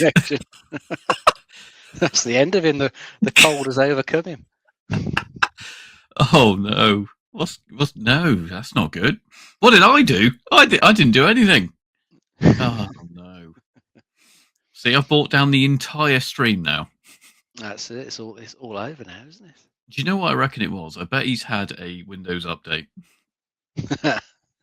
Well, they do cause problems, don't they? I think someone put in chat last week about one of them wrecking the Asus ROG Xbox Ally, broke part of that. So yeah, wouldn't surprise. Oh dear. Oh look, he's fully gone now. I can slag him off. He won't know. Oh dear. I don't think I've ever seen this happen on one of his streams before. I think it happened to him once. He was away somewhere, and he ended up in the one guest on. I think he was in some, it might have been a hotel over in Ireland, and that, yeah. But it's never happened to him when he's been at home before. So I wonder if he's had another tree go down the street that's taken out the internet. That problem tail end of last year. I tell you what, I do remember one stream. This was years ago, and this is story time hour now. Where I remember he was so drunk and he fell asleep on his stream. Have you ever seen that? Yes, I remember seeing the end of that one. That was That was quite something. Entertaining one. Yeah. What do we think of the Overwatch rebrand? Wow, that's what he was in the middle of going on about, wasn't he? So, yeah. I mean, I think it's a good idea, right? So if Overwatch 2 wasn't what people wanted, they've reacted and gone, okay, let's just give them more of what they originally liked. I think that's not a bad thing when studios do that, because they're actually realizing what their core audience want. That's what I would say anyway. Oh yeah, I mean, I don't think they really wanted them to do the changes that they did to the gameplay, and to also completely close down the original game, because they canned that one off. I think as soon as number 2 launched, I don't think you could play the original Overwatch anymore after that. Is it coming back in? Oh, there I'm back. Oh, I've just had a power cut. Everything just went off, and like literally for a split second, and it just that's all right. Weird. We were just slagging you off. We were off. Yeah. It's standard. There you go. I could hear some bits. It's really weird because my laptop was still on, because it knocks everything out, but it didn't knock the internet out. So I was still watching you guys talking, but everything else just went off. There you go. You covered the whole Overwatch 2 story. Did you manage to do that? Well, kind of. We're just getting into it. Yeah. Okay. I'll give you some facts and figures if that's all right. Go for it. Basically, before I got cut off, I was about to say, as of literally today, there's a brand new 1-year plan going out, which is like a roadmap of what they're going to be doing with a load of new content, a load of different competitions and things. They're also doing a Hello Kitty event. Sounds crazy, but there you go. But they've already stated that as of 2027, there will be a follow-up roadmap for another year. So they're already committed. They're adding new modes. They're changing things. And what's interesting is they're adding 10 new characters, and there is a year-long story campaign where you can watch a number of story shorts, and it basically takes you through the story of Overwatch over the course of the 12 months. When Overwatch 2 first came out, it had 78,000 concurrent players on Steam, and unfortunately it dropped down to something like 40,000 because it wasn't as popular. In the last week, it's gone back up to 69,000. Well, that's pretty good. So the fans are coming back to it. Yeah, I have to see if the changes they're planning and all the new content will keep people sticking with it. Yeah. Because let's be honest, there's a lot more choice out there now since Overwatch originally released. You are spoiled for it, and there's more and more coming all the time. Yeah. Hopefully they're doing the right thing. Yeah, new characters could be good. Although I did see an article earlier saying I think people don't like the design of one of the new characters, because that character was shown, I think, previously in like a sort of anime form and looked better in that. So I think a redesign of that character been looked into. Okay. Well, I mean, I'm not a big Overwatch fan. I know there's a lot of people that are, but the fact that they might have actually been able to turn this around after more than 3 years is pretty impressive. So much so that Jordan's Unicycle just said 69. Nice. See where his mind's gone. But there you go. We don't need Mag for TNGC. Imposter Alex is now going. I can still a night off, especially the way I'm feeling. But there you go. Sorry about that. Literally, it was one of those things where the power went on and off again, but it totally fucked all this. So it was just like, okay, got to reboot everything back up again. But there you go. Let's move on to our final 2 games. This is probably the biggest game of the night. This is the 3rd game in the series. This came out on Friday on PS5 and PC. And this is Nioh 3. Let's have a look at the trailer for this.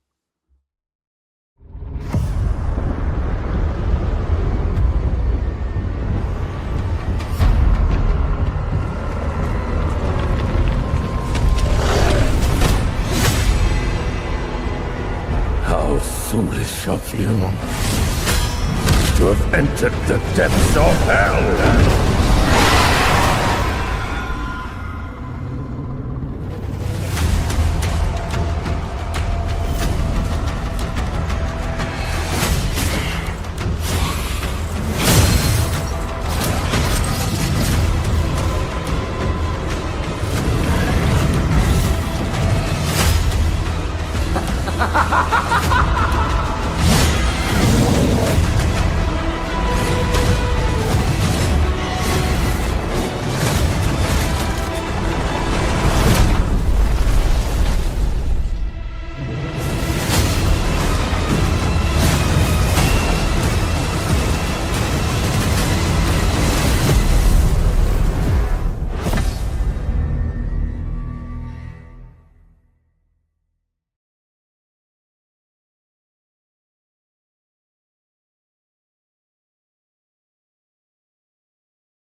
There you go. That is Nioh 3, which came out on Friday on PS5.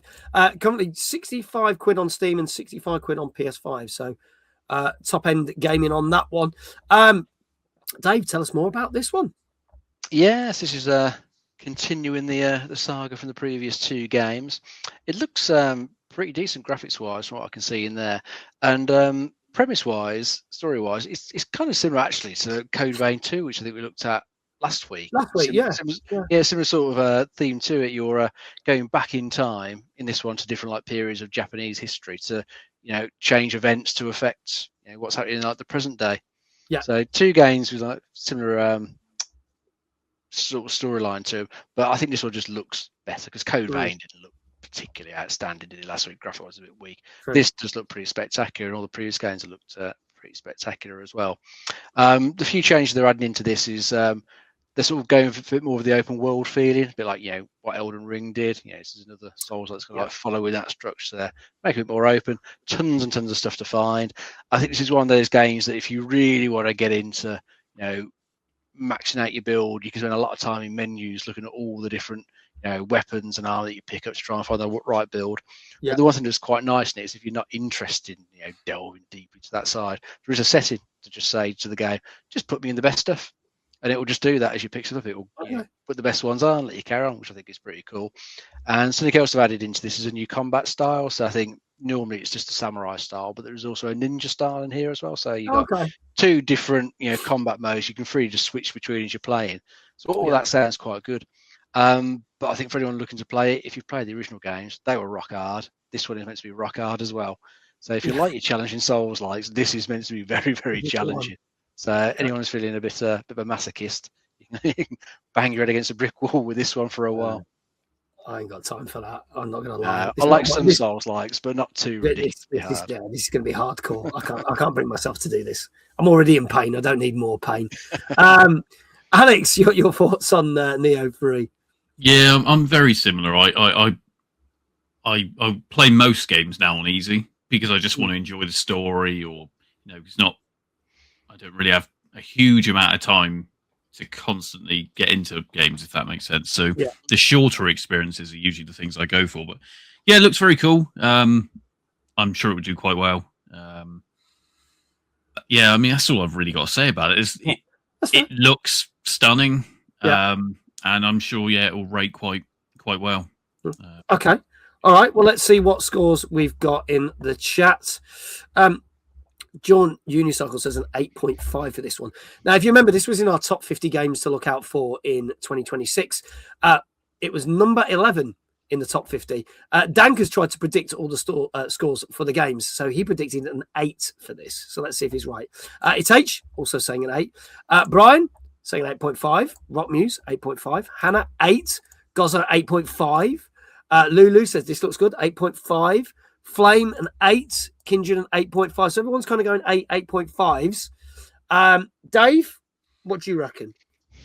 I'm going to try. I'll try a 9. I've seen a few good scores for it. Yeah. Okay. Going for a 9 on that one. Retro Jazar says an 8. Alex, what do you reckon? Yeah, I was going to go 9 as well, actually. Okay. If you want, you can have the same score. Weirdly, all the guests have been going, I can't have the same score as Dave. No, it's fine. If you want the same score, you can have the same score. You're allowed. No rules. It's allowed. There you go. Whereas last week, Dave and Lauren were just dancing around scores. It was quite funny. There you go. The Daves unite once more. Dave Johnson's going for a 9. Well, this is your last chance, folks. This is Nioh 3, which came out on Friday for PS5 and PC. And if no one else is going to put a score in the chat, I can tell you that this got the high scoring game of the night, because this did get a 9 out of 10 on average. Nice. So there you go. So well done to Dave Johnson. Drawn, if you could happily shout him out. So the predicted score was not quite there, unfortunately. From Nagan, loads of people were very close with 8.5s. Obviously, Bristol VGE, Saturday the 28th. Get your tickets now. You can get 20% off tickets by clicking that link. Go check it out. All the details are on there on the Eventbrite and the website, because Alex got it right, so we'll give him another shout out. And Dave, how would you like your shout out, your second one? We'll save your knees for tonight since you're not feeling your best. You can do your slow walk on from the side, mate. Okay, me or pixelated me? We'll go for pixelated you. Yeah, I'll take Bob Ross with me. Here we go. Right, you ready? Go for it. Dave! Very nice. I say, that's me, but it's also Bob Ross. I'm multi-talented. There you go. There you go. Well done, Dave. Exclamation Dave in chat. Ems, good evening. How are you? Lovely to see you. Welcome on in. And certainly not the end of the show, but our final game of the night. Now, I played this on stream last night, courtesy of Xbox.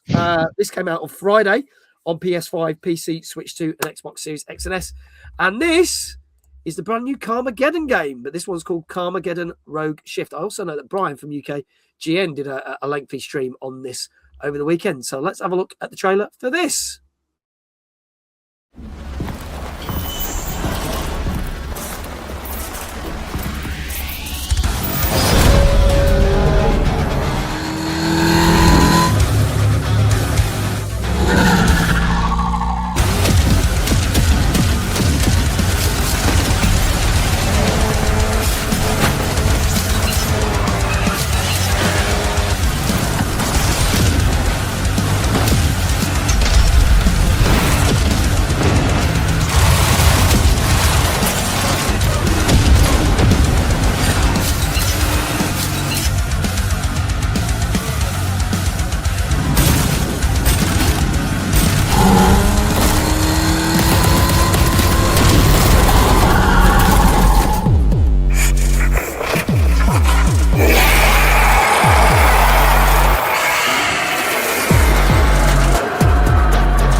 Okay, so we've got a brand new Carmageddon game. As I told the whole story last night on the stream, that this was a game that originally got banned. And then they had to reclassify it and dumb it down so that instead of killing innocent pedestrians, you were killing zombies. But then you could take it back, get a patch, and change it back to the original game, which was fantastic. We used to love it. And there's been numerous sequels since, but this is something a little bit different, isn't it, Dave, compared to the usual Carmageddon? Yeah, that's right. I was kind of like surprised to see the name Carmageddon again. It seems to sort of keep appearing every few years. Someone just drags the IP out and tries to do something with it. So yeah, I mean, I think I only ever played the first one back in 1997 when it upset the Daily Mail crowd, as you say, the Britain over pedestrians. The British papers didn't really like that. No. But it was the best part about it. Loved it. Great fun. But I don't think I ever played any of the other ones. This new one looks okay. This one's gone down like the zombie route. Yeah. So it's just running over zombies, which no one seems to mind. But this is adding a bit of like a roguelike flavour to it. So I think each time you play, it sort of generates a sort of run for you, just like a map, and you can like, pick the different events you want to do. Yeah. Try and get to the end, and you're going to be trying to get improvements to your character and car as you're playing through it, I'm guessing, and try and like improve during like each run that you're going to be doing through this. Well, I think the ultimate goal is to try and sort of escape the city that you're stuck in, get to some sort of I think spaceport, so you try and get away from all the zombies that have taken over the world. I think racing looks okay. I think it's just a basic arcade racer. Getting weapons as you go on the track to take out people, or just side swiping into them to take them out. Looks okay. Whether it will keep you coming back over and over a roguelike run, you might play it for a few hours and then you might have seen everything it's got to offer. So I think one of the reviews I did see said there's only so many event types in it at the moment. Yeah. Whether they add any more, another question. But at the moment, I think you probably get a few hours out of it, then perhaps start getting a little bit better with it, maybe. Yeah. Okay, I'll give my opinions on it in a minute. But Alex, what do you think to this one? Very disappointed. I'm like you. I loved the original one. I still play the original one to this day, and the second one actually. And I didn't even know this was coming out. So this until I knew it was going to be on the stream, I didn't even know it existed. Right. And not sure why on earth they've gone for this kind of just racing, because the idea of Carmageddon before was you could just go off in your own directions and just try and destroy everyone else, etc. Yes, you could still race, but people do that? Probably not. They probably just went and crashed into everyone else. But not good. Really not impressed with that. Dave Johnson says, I'm with Mr. Imposter Alex here. The original is beloved. This is not Carmageddon. No characters, no fun. Yeah. There's no real story and no information on whether there is going to be any future content. It's more of just Death Race. So what I'm going to say is I really enjoyed my time with this last night, and I've been playing it this afternoon. And Brian said something, he said it a few times, that he played it on his stream on the UKGN channel. And he said, like, it's a solid 7. It's nothing brilliant. I don't think it's a Carmageddon game. I think this is a problem. It feels like they've slapped the label on it. If it wasn't called Carmageddon,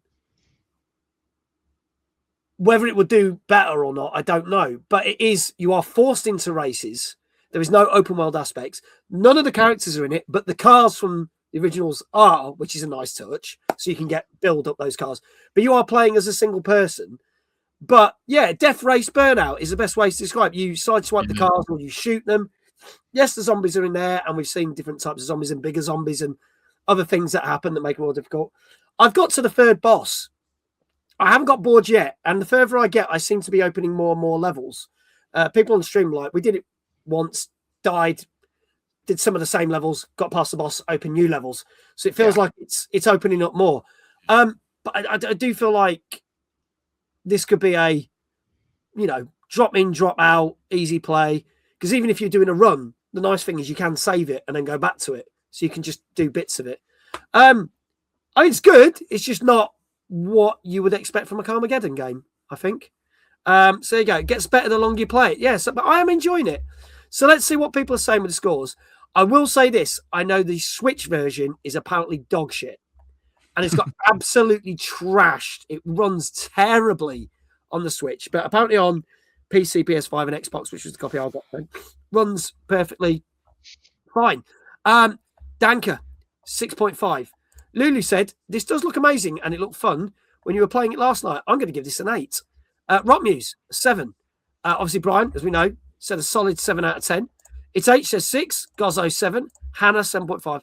I'll say 7, even with mostly negative reviews I've seen. M says 7.5. Dave Johnson, 7. Flame, 6. Alex, for the last one, I'll go with you. What do you reckon this got? I'm just jaded now because I'm just angry looking at it. Let's go 6.5. Okay, 6.5. Retros are coming in there with a 7. Dave, what say you? I will go with a safe 7. Safe 7. When in doubt, go for a safe 7. Yep. Folks, this is your last chance. This is Carmageddon Rogue Shift, which came out on Friday on PS5, PC, Switch 2, Xbox Series X and S. Don't play it on Switch 2. Don't think it's worth the price. I'm going to say I do think it's a little bit pricey because it's about 40 quid on Xbox. And wasn't it more expensive on Steam or something you said, Kindred? I'm trying to remember now what people said. But yeah, some of the versions were even more expensive than some of the others. I was like, bloody hell, really? So, oh no, or was Xbox the most expensive version? I was so glad I got a free copy. I was like, fucking hell, it's 40 quid. So yeah, I think that was it. It was something like 32 quid on PC. Oh, there you go. Thank you, Kindred. 40 quid down to 35 on Steam, 40 quid on Xbox, and 33. So PS5 is actually cheaper, which is mad. But obviously Steam, it will go back up to 40 quid. I'm not sure it's worth that. JL coming in there with a 6. I can tell you that this, I don't think it deserves this score. I'm going to say this now, but I'll let you know the more I play it, whether I think it does. 6.5 out of 10. So, Alex, well done. You got that exactly right. Well done. On there, a couple of you nailed the head on the head. Dave Johnson saying a 6.5 as well. Anybody else say 6.5? I'm just scrolling through the chat. Danker, well done. You got it as well. There you go. So he's done pretty well tonight. Done pretty well. Dave, what did you say in the end? I said a 7. You said a 7. So I was wrong, unfortunately. There you go. We get a shout out for Alex, and we'll do multiple shout outs. You can check out Bristol Video Games Expo, which is on Saturday, the 28th of this month. And you can... Wrong command, Dave. But hey, wrong time of year. Yeah, wrong time of year, yeah. We're not there yet. No. He's gone, oh, God damn it. He's got, we're putting more on the He's there having you a go. blessing. He's like, what is happening? It's gone wrong. That's fine. Go get your tickets. You can get 20% off your tickets for Bristol Video Game Expo by clicking that link and using the code MAG26. He was like, I had a meltdown. It's fine. It happens. I'm an imposter, Dave. Never mind. So there you go. So congratulations to Danka and Alex for getting that. Our final bit of news before we wrap up the show is obviously the new segment that we've added to the show this year, where we look at different game charts every week. We've looked at the UK charts, the Steam charts, etc. I was looking at possibly doing the Steam with free games. I might say that for next week, but this one interested me the most because the PS5 download only charts have come out, and I've got two sets of charts here. We'll ask that question in a minute, Ems. So, firstly, PS5 download for US and Canada only, and this is based on everything sold in January because they only put these figures out last Friday. So we've got at number 10, Avatar: Frontiers of Pandora, which is 2 years old now. 9, the biggest selling game on PS5 last year, Forza Horizon 5. Number 8, UFC 5. 7 is EA Sports FC 26. 6 is Call of Duty Black Ops 7. 5 is EA Sports Madden NFL 26. 4 is Minecraft. 3 is NBA 2K26. Number 2 is GTA 5. And number 1 is Arc Raiders. So that is what is in the download charts for PS5 in Canada and US. And when you look at Europe and UK, it's kind of jigged round a bit. Because you have got Hogwarts Legacy at number 10. You've still got Avatar: Frontiers of Pandora there at number 9. Call of Duty Black Ops 7 at number 8. It Takes Two at number 7. And I've just seen that Hazelight have just announced their production of their next game. So good on that. Forza Horizon 5 at number 6. Minecraft at 5.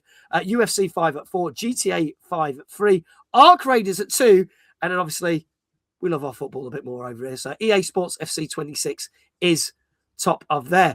It doesn't surprise me that the US and Canada, that the basketball, the Madden is all higher up UFC. There's a lot of sports games in those charts. Bit more broken up. But yeah, Avatar, a game that's over 2 years old. And they obviously brought out that new mode just before Christmas. Still doing really, really well. So there you go. Probably the only thing that is selling on Ubisoft right now. They need a win, don't they? So they do need a win. So there you go. Okay. So those are the charts. Anything that kind of shocks anyone there? Chat, let us know. Dave, Alex, opinions on that, on those two charts? I wouldn't say anything too shocking. There's some good stuff in there. It is nice to see Arc Raiders so high on both sides. That is a good game. But I still find it funny. Stuff like GTA 5 is just still up there all these years later. There's still people who are buying a copy to play. I guess like the role play stuff that's around. Yeah. But it's ridiculous how well that has done. Yeah. We used to see if GTA 6 stays in the charts for so many years after it comes out. Yeah, that's true. Interesting. And obviously, Minecraft's still doing great guns, as we've seen. Minecraft is in the UK, still in the top 10 games, just like Mario Kart 8. It's a game that I think will never go away. Some of the games will be there forever, won't they? Or it feels like they will be. Yeah, which is awesome. Alex, any opinions on those? One thing I will say is actually kind of a commentary on what Microsoft are doing with their titles, aka allowing them to be on PlayStation. Yeah. It does make me... Will they stop making an actual Xbox console?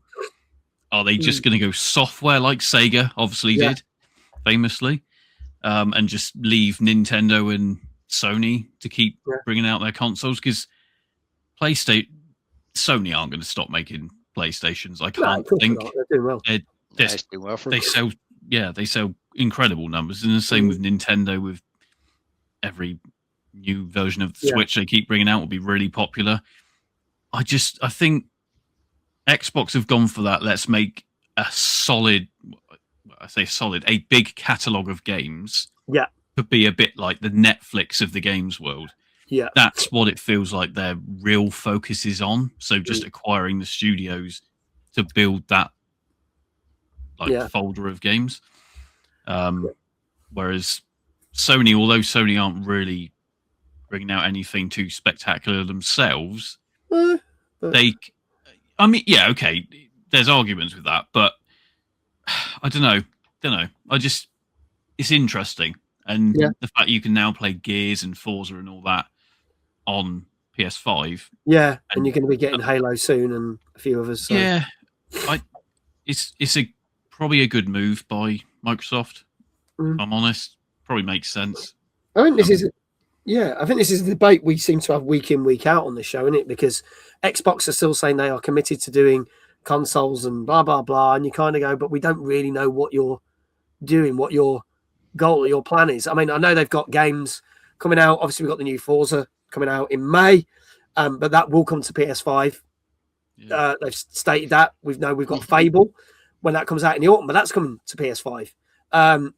We've got what else? We've got the Gears E-Day. That's highly likely to get to PS5 at some point. We know that Halo, that's due to come out as well. So doesn't they've seem lost. Really, yeah, feels like they've lost their identity. Exactly what I was about to say. Yeah, 100%. Yeah. Kindred saying Rockstar bought the main RP company, so I guess GTA 5 will stay in charts for the RP till GTA 6 is finally up and running with online play and RP. So I think that's very true. I think that's the thing.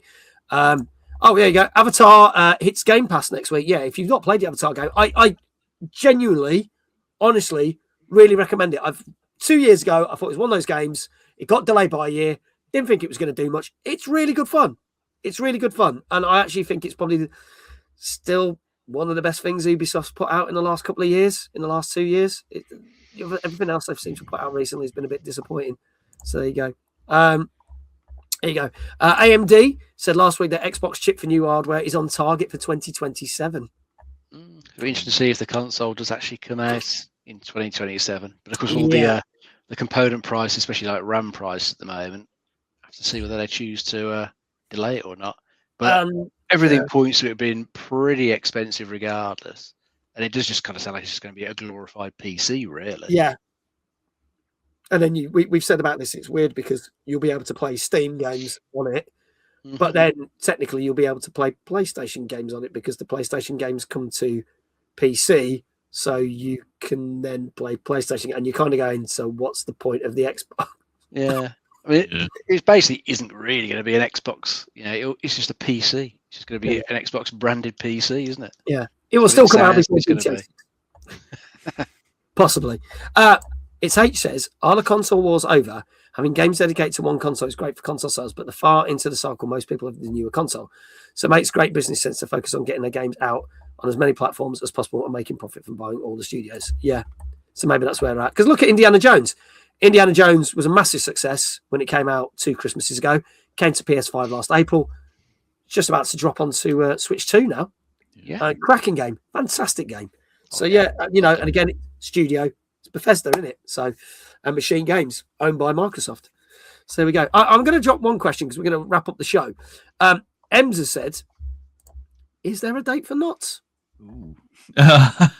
Sorry to put all I will say, nothing bad. All I will say is I was in Nottingham. When was I? On Monday, yesterday. That's all I'll say for now. Okay. We'll leave it. Yeah. Just keep an eye on the socials. Obviously, at the moment, Bristol's coming up 28th, and the year will continue on. Let's see what happens. Yeah, hopefully. Not putting any pressure on you, Alex, but if it does happen, it's nice because there's we were saying this the other way. There's a massive gap in the gaming events thing. It's really weird that got a couple this month, then there's a bit of a gap, and then we've got DreamHack, and then April is crammed with events. There's literally events on every week of April.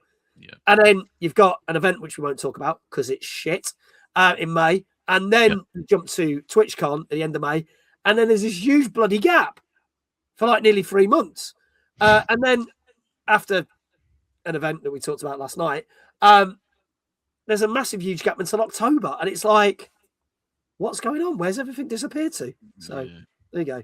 Save us, Alex. We need something in the summer. Just saying. Trust me, I have had so many messages and emails. And it's because obviously normally by now we've started to kind of say register. All that sort of stuff for early bird tickets, all that sort of stuff. There's there's a lot of things going on in the background. And I mean, who knows? Am I just talking about Nottingham? Who knows? But just keep an eye on the socials. That's all I'll say. That's it. That's the thing. Here you go. Last year was fun. Thank you. So it was a very good event. I mean, I've done 2 out of the 4. I managed to get to 2 out of the 4. It always seems to be the odd thing. If you don't do it this year, bloody knowing my chance, if you do it next year, it'll be the year that I have to skip. So it'll be like, oh, fucking typical. But yeah, there you go. Kindred, totally random here. I'm just disappointed Marathon is coming to all consoles. I'd be happy not to have a console. It's on. Well, we'll talk about Marathon next month. There you go. That's it, ladies and gentlemen. Thank you so much. That is our show. Massive shout out to the wonderful Alex from Bristol Video Games Expo, and maybe Nottingham. We'll see. Again, link is in the chat, which will be appearing in a minute. You can get 20% off tickets by using my code. Thank you to everyone who has used my code. Saturday, the 28th of February, 10 a.m. if you've got the VIP ticket. Otherwise, 11 a.m. for everyone else until about 5 o'clock, maybe 6 o'clock, depending on what's going on. Loads going on, loads of panels, loads of competitions, indie game area, cosplay area for the first time, Pokemon area for the first time, loads going on. Please do go check it out and support it, because I know how bloody hard Alex works on this event and other people behind the scenes. So go support it. Yeah. So go support it, please. And I'm very much looking forward to it, because it's my first Bristol one. So thank you for asking me to be there, mate. I greatly appreciate it. Yeah. As always, thank you to the Fountain of Knowledge and the man that makes the show moving when I had that little bit of a power cut. Thank you to Dave. Thank you to all the mods that have been here tonight. Thank you to everyone who's been watching on YouTube. Thank you to everyone who's been watching on Twitch. Greatly appreciate it. We will be back next week with Tuesday Night Gaming Chat. Our guest is a streamer who's never been on the show before. It is Cheeky Tiffers. It's all the way from Chester. She will be on the show next week. If I don't die over the night, I am attempting to do a Just Dance stream tomorrow. Best of luck to you. Plan that well. I'll get the eulogy ready just in case. So looking forward to that tomorrow, with the way I feel right now. And on Thursday, we are playing the brand new Suda 51 game, Romeo is a Dead Man, which we'll probably talk about on next week's show. So that's what we've got lined up for you. Yeah, that sound command don't work, Kindred, but yeah, I'm pretty much fucked. Yeah, there you go. I can't wait. I live in Bristol, so I'm very happy. It's right on my doorstep. There you go. Praying for a power cut tomorrow. Bloody well. Why couldn't that happen tomorrow night, let alone tonight? There you go. Anyway, for those on Twitch, we're going to go raid over to someone. For those on YouTube, it's just going to end. Sorry, that's the way YouTube works. If I don't do Just Dance tomorrow, do I have any games in mind? Yes, it's called sleeping. That's my answer. If I don't do Just Dance, there won't be a stream. But I think there will be. Shouldn't make myself laugh. Sleep stream? No, rock music. No. Ray Diva, says Lulu. We can do that. What is Diva playing? She was doing. Funny enough, we were talking about the Resident Evil games. She was doing some of the Resident Evil games. What is she playing? Let me just mute that for a second. Oh, she's not. She's not playing the Resident Evil games. She's playing a bit of Dead by Daylight. So that's a nice, easy raid. So we will do that. So let's go support Diva. She's one of our mods for when we do the TikTok streams. I'll press that button and it will all start. And then all that leaves for me to say is, that's working. Great. Wherever you are in the world, have a great morning, a great afternoon, and a great evening. And I shall see you back tomorrow at 8:30, maybe, for some Just Dance where you get to pick all the songs. God fucking help me. From all of us here, thank you very much. We're going to do that thing where we wave. Good night. Bye. Bye-bye.